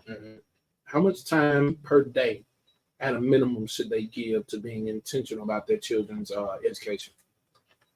I would say at least an hour, and an hour would do it. But here's the thing that I know to be true, and a lot of my students request in school, and they'll tell me, Mr. Joseph, I wish, and this is their wish, parents. Listen, they want to eat dinner with you. Stop sending them to the bedroom when you give them McDonald's, you give them Chick-fil-A, or maybe you do cook, and it's like everybody sitting at their phone really quickly. You're tired, they're tired, and we just eat dinner and go to bed. I have several students that say, Ms. Joseph, I just want to eat dinner with my parents. Wow. Man. Right? And what age is this? This is middle school. Wow. Right? So as they can portray themselves to be grown if they want to, and you'll think, oh, they growing up, they don't want it no more. They're still They're still a child, right? So that hour of spending at dinner, ask them, hey, intentionally, how was your day? Get involved, ask them about their friends, and then throw in a little education in there, in that table talk while you're eating dinner. Yeah, man. That's serious. No, and it's interesting because of the age group you said they said it. Yeah.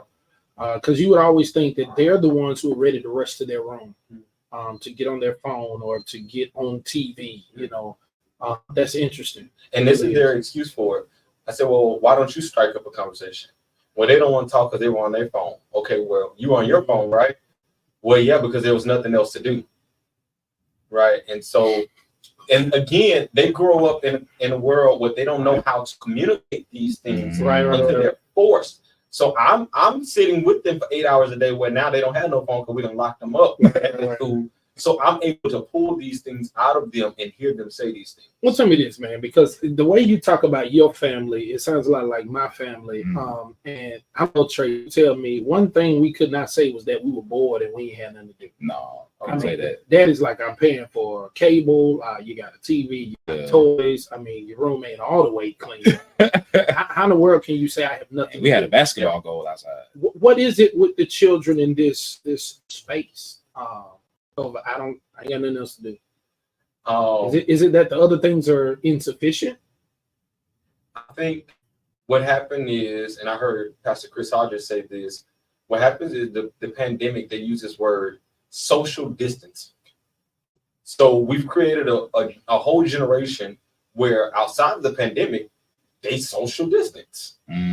So they don't know how to communicate. We were forced to go and play and use imaginary things. Yeah. You know, take this phone, right? Yeah. They don't understand. So for them, if it's not something that I can do in the moment, in this 15-second time soundbite that TikTok gives me, I'm booked. Yeah. Right. And some kind of way as a family, we have to break that up, whether it's game night or eat dinner together, making them come out and talk and understand what it is. Or maybe as a parent, you, as stupid as it look, get in there and do the TikTok with them so that they see that relation. That's what I do for my kids because I'm young, but I'm 23 and don't know how to TikTok. It's too hard, man. Y'all doing one at church and y'all throwing up the thing, and I'm like, yeah, that wasn't Soulja Boy though. No, it was not. They were like, I said, what is that? But they're gonna forever Look, as soon as y'all did like this, I said, that was a trend though. You would throw it up and then catch it. They ain't kept it though. They just kept moving. I said, what is going on? No, they don't catch you. Stop throwing it in the air and keep moving. And I mean, if you all of my TikTok with my students, I look a mess. I don't know what I'm doing, but they always, Mr. You gonna do another one? Yes, They love it. Though. I love it. They love it. I love it. I love it. But so how has that helped you as the next gen pastor at New Home? That what you do like at Bellingraph and how you're able to communicate with students and you with them 8 hours a day, 5 days out the week. So you kind of understand how they're thinking, kind of understand what's going on in culture, and you know how to relate to them. So how does that translate over to you being the next gen pastor? All of the kids are the same, man. I would say that. So the kids that are at Johnny Carr are the same kids that's at Bellingraph. Zip code really doesn't change them. They're all dealing with the same things. Got you. So as next gen, I'm able to show up as myself and break the word down to them. How does God view this situation?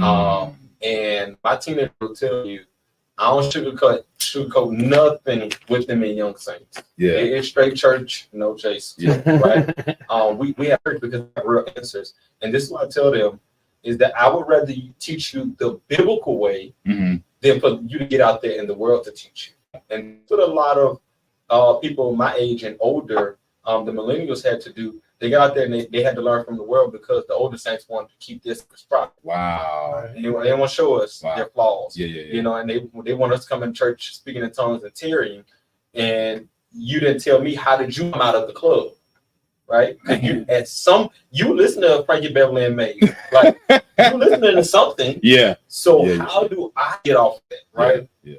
And so I teach them, you know, hey, make the mistake in front of me. If you're gonna listen to Sexy Red and Drake, okay, listen to it. But I also need to teach you how to meditate in the word day and night so that you have a balance. Got you. Right. And so that's how I translate over. And working at Bellingraph just give me an opportunity to be able to see their day-to-day activities. Yeah. Because I can't see all my young kids and what they do in an hour while we're at church. But for 8 hours, I'm able to see, oh, what y'all doing? Yeah.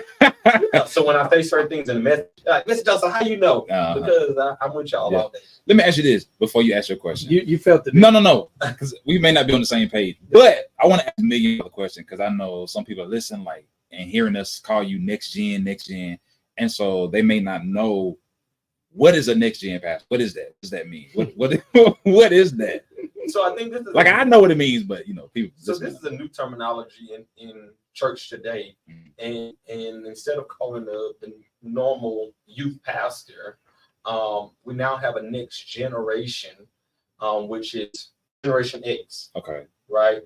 The next generation pastor, and we're going to serve all of Gen Alpha, all of Gen X, also merging the Gen Z, right? Mm. So that's our new young adults. I'm sorry, millennials, but y'all almost We old. we out of that. Stop talking about millennials. We Yeah, old. please stop saying we're trying to reach the millennials. Some of us got grandchildren.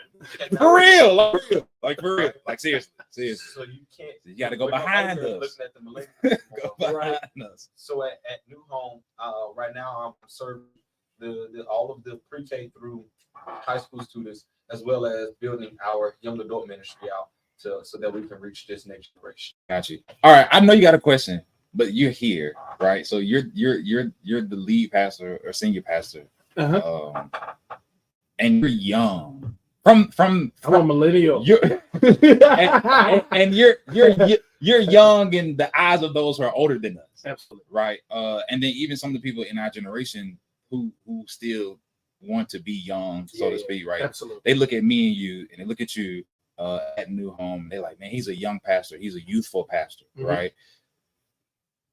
Explain to us this dichotomy of you being a younger pastor in his 30s, pastoring a growing, thriving ministry, right? Yeah. And you see there's a need for someone to fill a void with the youth ministry, because just because you're a young pastor doesn't mean you have the time to really spend with the youth department. Right. So explain to us, when did you know you needed somebody to fill that void? And then what was it about Joseph that you was like, I can trust him with this task? So I should have been writing notes while you were talking, because it's a lot, man. God does nothing by way of mistake, right? Yeah. One truth is, both of y'all like are young, and this is something that we really don't see. Yeah. In ministry, in our context. So I have a heart for the people, and I really have a heart for the city of Montgomery. Okay. Most people don't know it about me, but I've always said I'd be city pastor because I really, I feel the pulse of the city. And while others would talk about, hey, go my baby, hey, Lady T, while others would talk about what's wrong, they never tried to create a solution. Okay. And so we got to New Home, man. There was not nearly as many young people as there is now. Which some people don't like. Go ahead. What's your number? No, like some people didn't know that. No. when I got to New Home, it was about, they said, why we got Joseph in the dark. I told him he in the dark. He wanted to be dark skinned for a day. Turn that light around. Trey got enough light. Turn that light. Hey, do that. Don't do that. See, you still got light. Turn it up. Don't do that. See, look, he's like a whole new person. The thing glitched because it couldn't. Y'all hate. Y'all hate on. But so I got there. There was not as many people, and there definitely wasn't as many young people. Yeah. I came up with this crazy idea, and it was really good, man, because everything I've done there, it was God. I prayed, and they were talking about VBS coming up. I came in first Sunday in June. Got you. Thought VBS, said, hey man, let's do VBS on Sunday mornings. There's 5 Sundays in the month of July. There's 5 lessons for VBS. I don't preach it. So Peacock, Mr. Peacock, y'all go over there and teach it to the kids. Let's get some snacks. Let's get some food. Let's do it that way, because people don't always have VBS during the week no more, and we don't always get great attendance. Right. I got myself cartoon charactered onto a flyer with the whole VBS thing, and it was a whole lot, man. It went from 10 kids to 30 to almost 40 every Sunday. We glided, man. We kept it going from July all the way till pandemic slapped us in the face. Wow. And we were adding structure the whole time. Sometimes God doesn't show you everything, but you start with what you have, and then slowly but surely structure keeps growing. So they were meeting in our fellowship hall at the time. Got you. It got to be so many kids and so loud, they started going to the gym. Got you. And their day looked like this. As soon as pastor's about to preach, they leave and eat a snack, and they get a lesson taught to them. Over time, it shifted, and we didn't have just so many babies like mine. We started having a lot of young, teenagers. Got you. they don't want to be in that space with them. Mhm. And although I'm young and youthful, they can hear from me, but my style and even my I don't know who the latest rappers are. Right. You know what I'm saying? So me still talking about T.I., Yeah. I might reach at them, but I ain't reach them. Yeah. You know what I mean? And so I realized that I'm a church boy, Mhm. and I'm starting to get old in my verbiage and even my knowledge of what's going on. And it's real bad when you start watching BET and you don't know what's happening. You know what I'm saying? You know every gospel artist. Nobody on the award. You don't know Nobody. nothing, but like, who is this? What are you talking about? I said,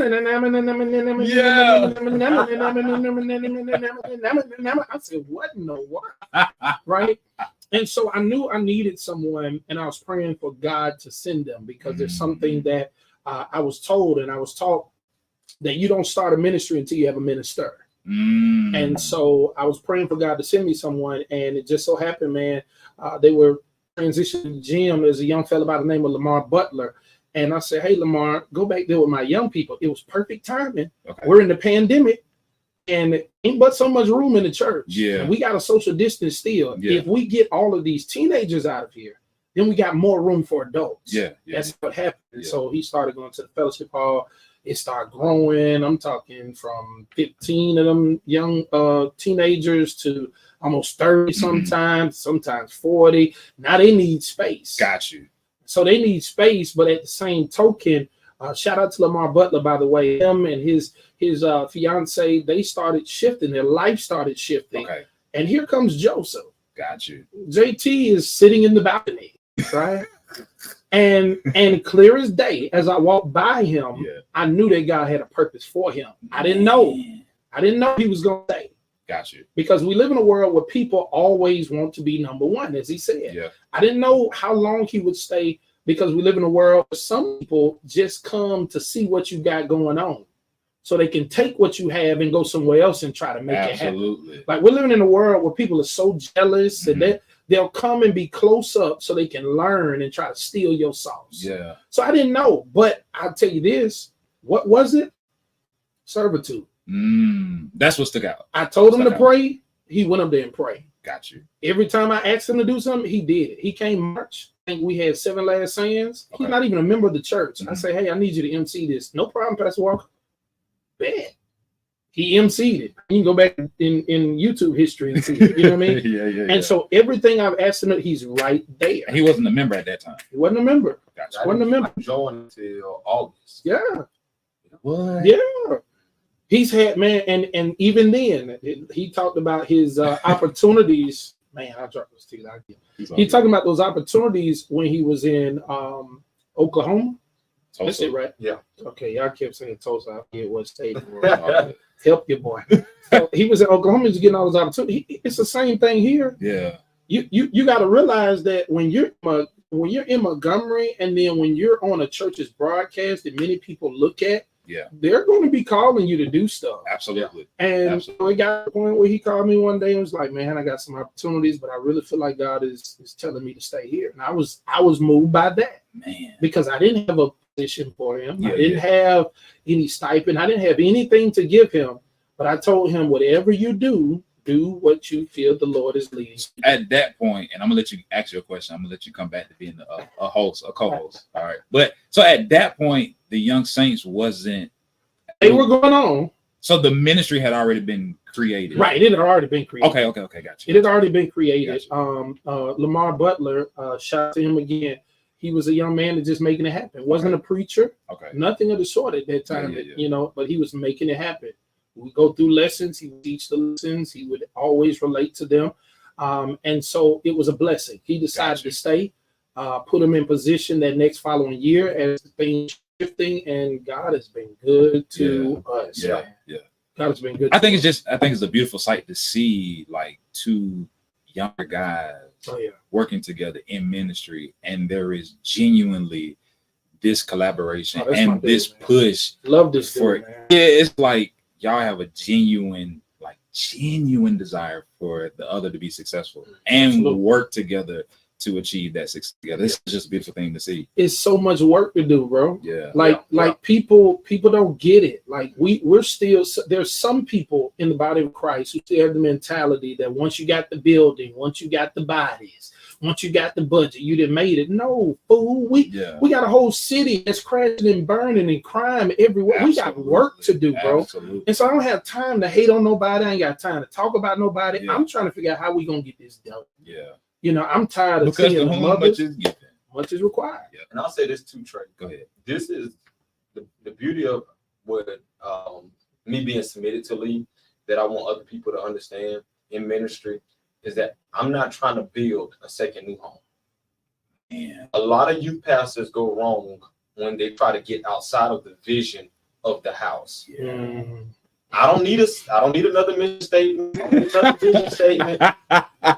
We You don't have need another to logo. embrace, Yeah. empower, and employ our youth to do the work of God. Mhm. Right? So whatever pastor's preaching, I take what he's preaching, we partner, and I go back there and I teach it to the youth on a way, on a manner that they can understand. I'm not trying to build a second church. Yeah. And so we have to, a lot of young people have to understand that, is that you are stuck to the mission so that God can be glorified. Yeah. You got to get under there. I'm gonna let you be a co-host after this. After this is it. I got no more questions after Okay, this. what you got? Just for a moment, take us behind the scenes, right? Mhm. When you are sitting down and God is giving you the vision for the year, or your word for the year, right? Like more, right? Is there a conversation between you and Joseph praying into that word and how you're planning to implement that vision concerning that word for the year? There hasn't been. That has So this is his first year in this mission. got you. Watch Night Services where I charged him and he officially took this position. Okay. He was already teaching and things of that nature, Got you. but he just got in this. So a lot of things that we do now, we're together. Okay. We're two-headed snake. Got you. So my normal routine is that after pastor's anniversary, I'm in a space of fasting and praying concerning what God's going to take us. Yeah. And so naturally, you know, he's very much a part of what we're doing and where we're going. So I have to ask him, where are they? Right? Got you. I'd never plan, never, you know, talk to God about where we're going unless I know the people are. Okay. And with me putting him in his position, I don't stand over him and micromanage him. Got you. I just make sure that everything he's thinking, doing, or dealing with, he has all of the knowledge he needs to make sure that it happens the right way. Got you. So we're going to sit down and we're going to have to talk, man, where are they? Okay. What are you sensing from them? Because in order for you to get somebody somewhere, you got to know what they are. Right? Yeah. Too many of us just try to create words and throw out phrases. You don't know where they at. Yeah. You know, so I still use, I'm not an educator, but I am in spiritual. Yeah.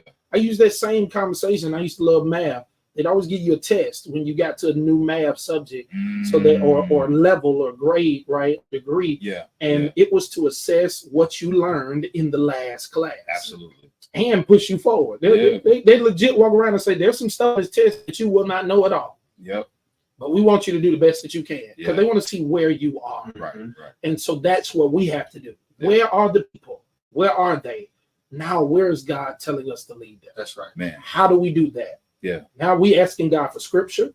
Now we asking God for a word or a phrase, Yeah. because he has something that he wants us to drill into the minds and the hearts and the souls and the spirits of the people. Yeah. And that's what we got to drill. And that's how we ended up with more. You know, I was by myself, but even in the conversation, it's simple Yeah. enough for us to push that if we get more God in us, we get more giving through us, then we'll get more growth to us. That's And something, man. we've seen God do it. That's something.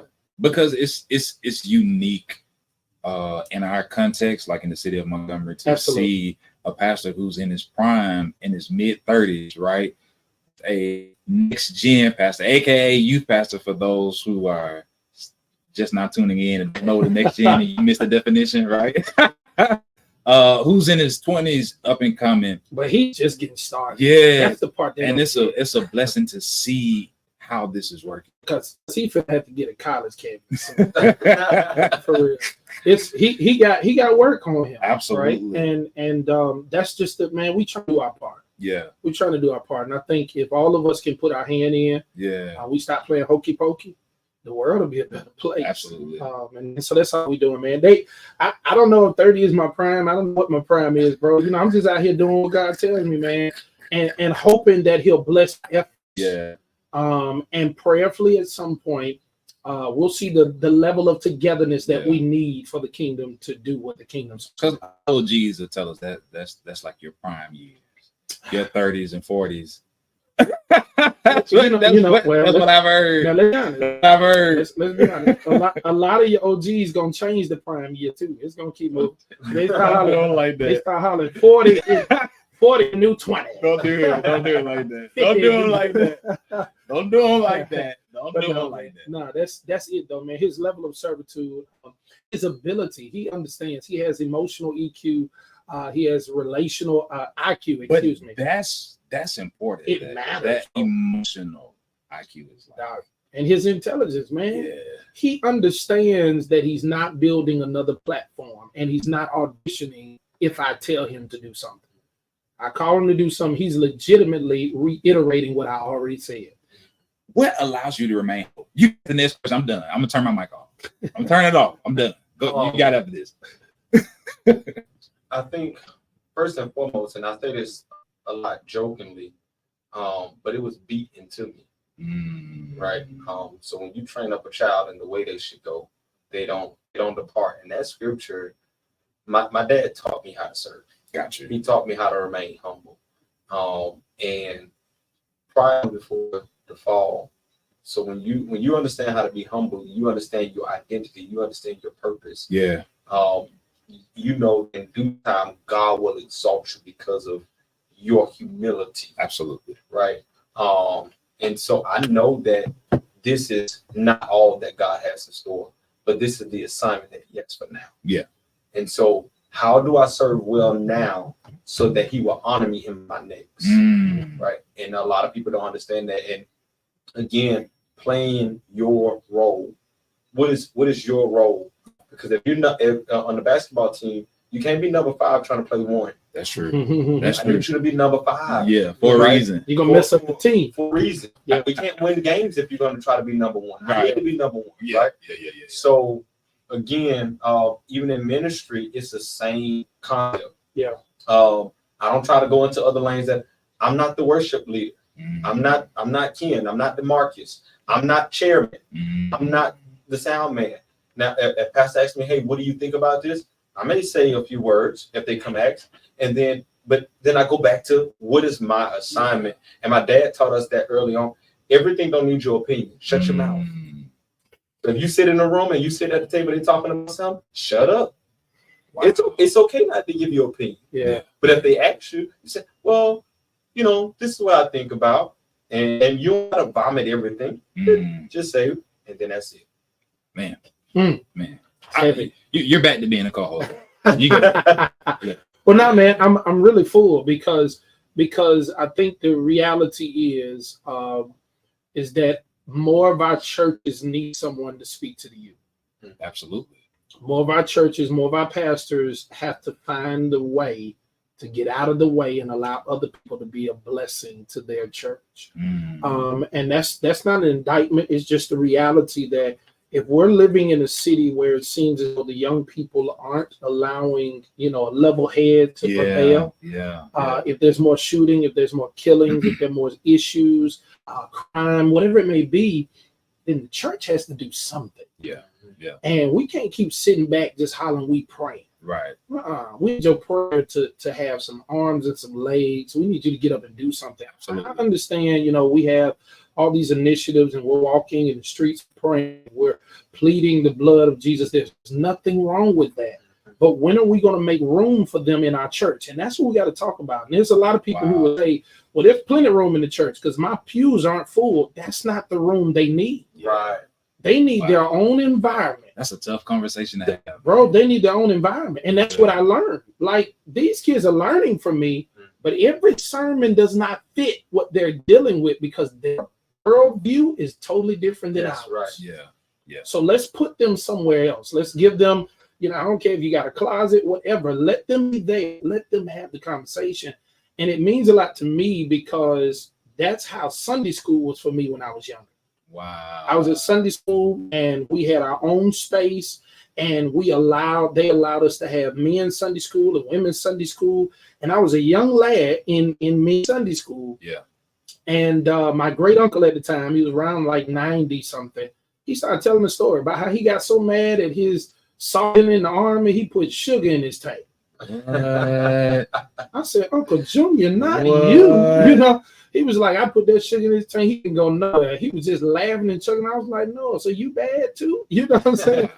And he said, but I thank the Lord that he changed who I was, because if I would have done that to somebody, you know, at another time, I might have got killed. Wow. You know, I might be dead. I wouldn't be before you right now. Yeah. Thank God he gave me mercy then and didn't allow me to be uncovered rather. Yeah. He said, because he was above me, I was beneath him. He could have destroyed my entire career. Wow. You know, so it was moments like that where it wasn't reading the scripture.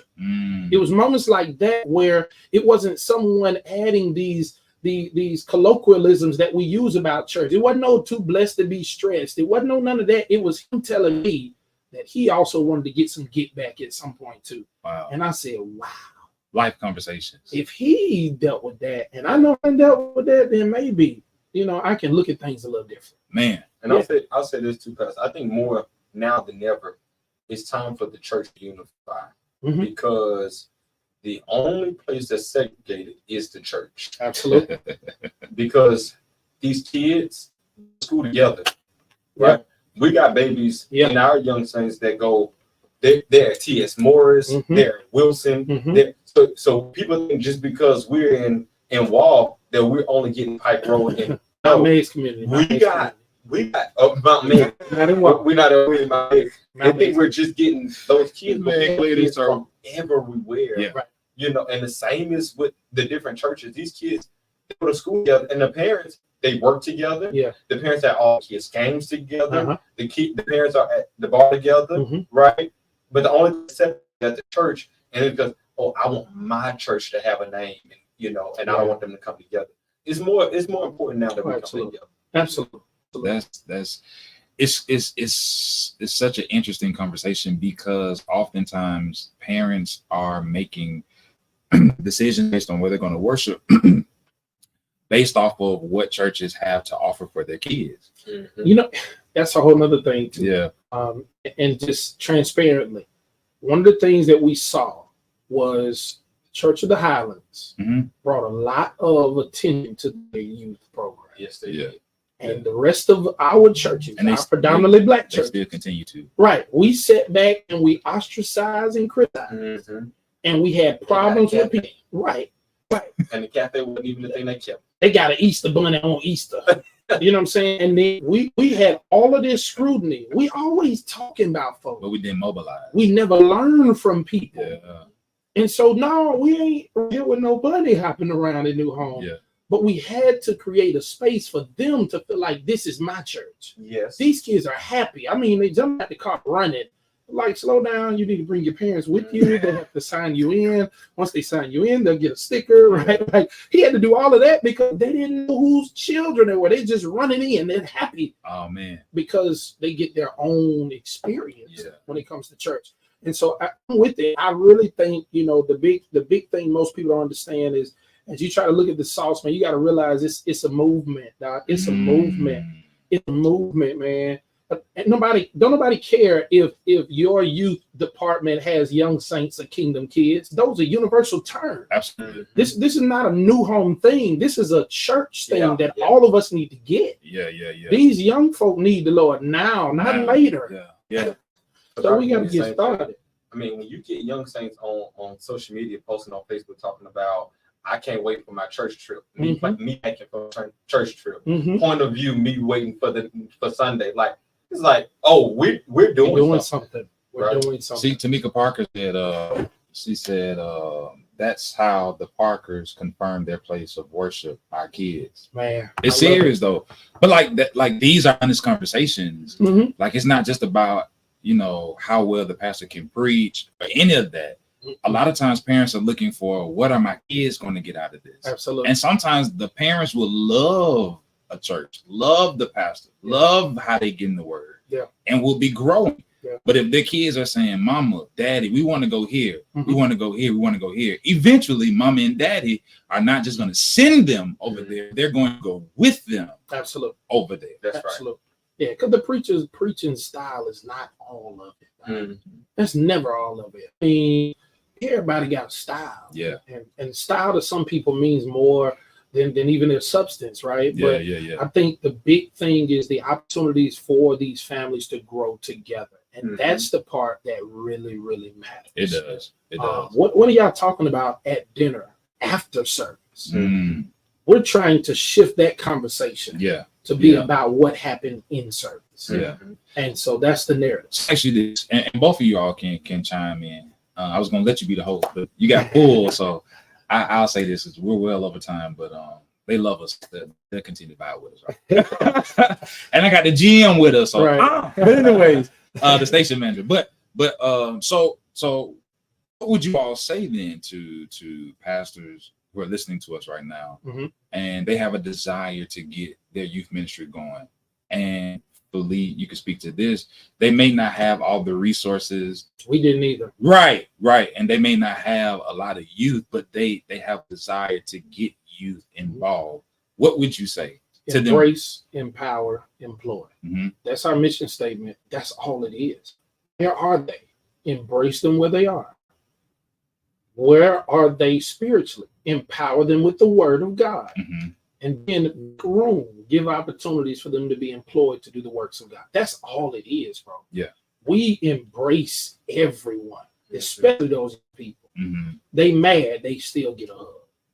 We don't know what their problem is. But we're not finna turn you around. There's no pinching, there's no pushing, no prodding. Why you acting like that? No. Like legit, I can only imagine how much of a big bro that he is to those young people. Because that's what I had to be before he showed up. Absolutely. You know, I'm big bro to some of them. I try to be youthful, but I'm just being me. You know what I mean? Right. And so that big bro, that pastor, whatever it is, but still maintaining that level of being able to relate. That's what matters. So what kids do you have? Why do they go to church? Sometimes they made to go. Well, how do you make this space a space that they'll want to be in? Now you got it to be a space that they want to be in. Let's feed them what they need. Doc, the key to a child's heart on a Sunday morning is a little snack. Come on. Your kids be upset when I had it. Just like some grown folk, Doc. You put a snack in their hand, man. They'll listen to whatever you're saying while they're eating their snack. So now you have to make sure that the word you're giving them meets them where they are. Stop talking over their head. Man. Stop hollering. All you gotta do is pray. Let's be real.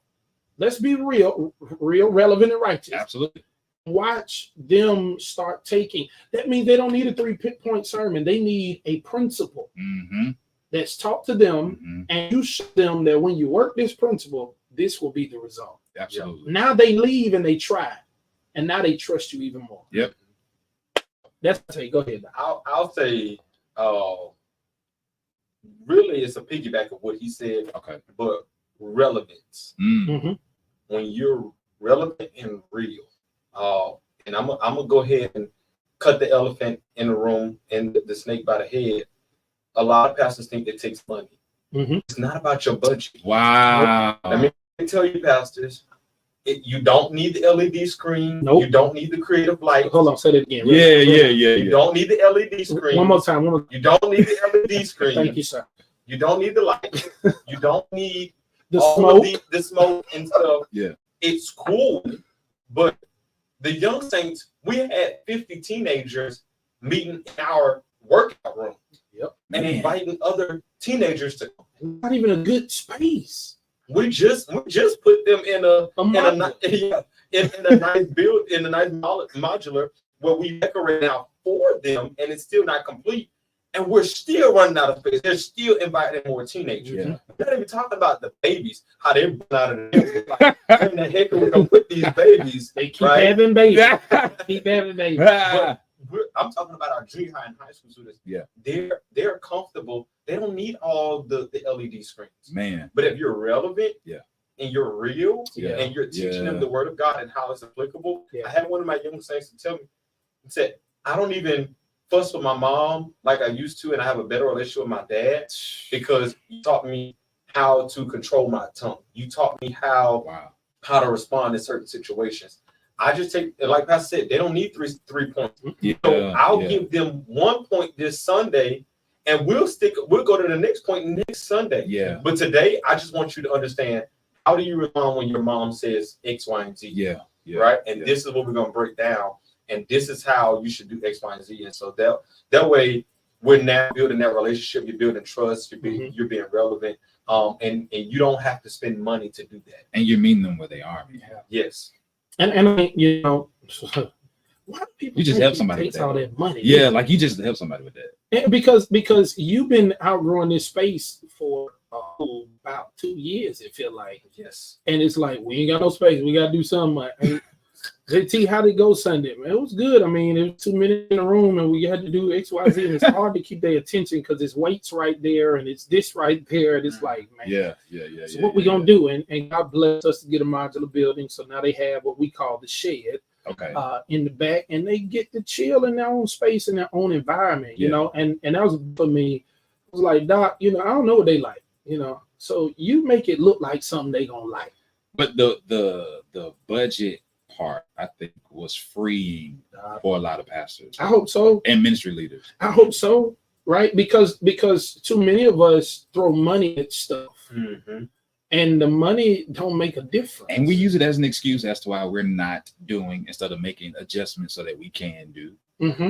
Yeah. Like I think Be intentional. yeah, that part. Like, Yeah. That part. That be part. intentional and stop putting these folk that don't like kids over the kids. That's right. Because the way you talk to them makes a difference. I tell people all the time, I talk with my student. I don't talk at them. Yeah.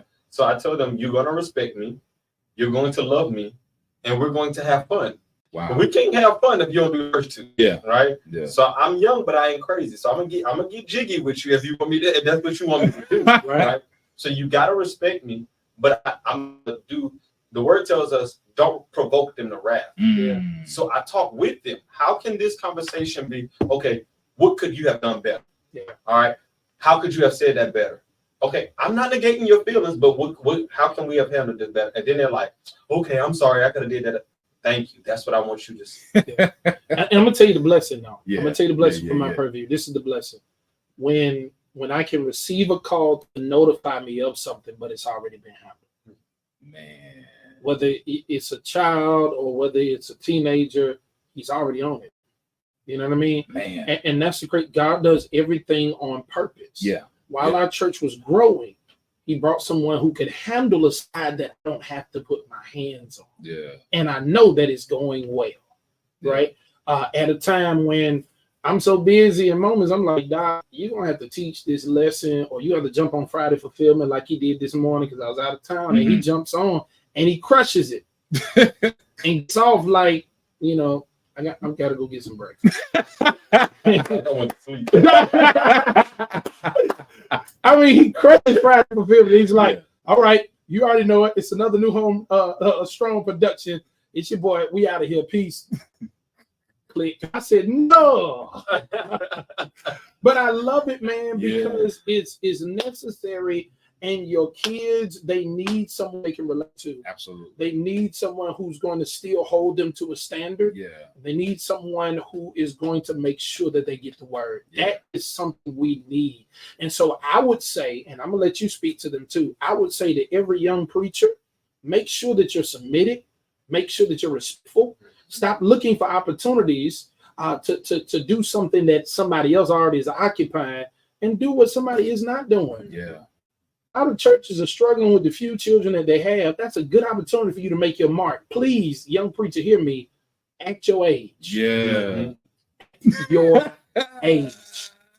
You are your age at this moment for such a time as this. Yeah. Such a time. Right? There's a generation that needs you to be your age. You don't have to try to be the senior pastor. We don't need you. No, sometimes you need to just chill. Yeah. Because your generation has a whole nother different worship flow. Yeah. They have a whole nother different style of what they think church is. Mm-hmm. I'm throwing it to you. Yeah.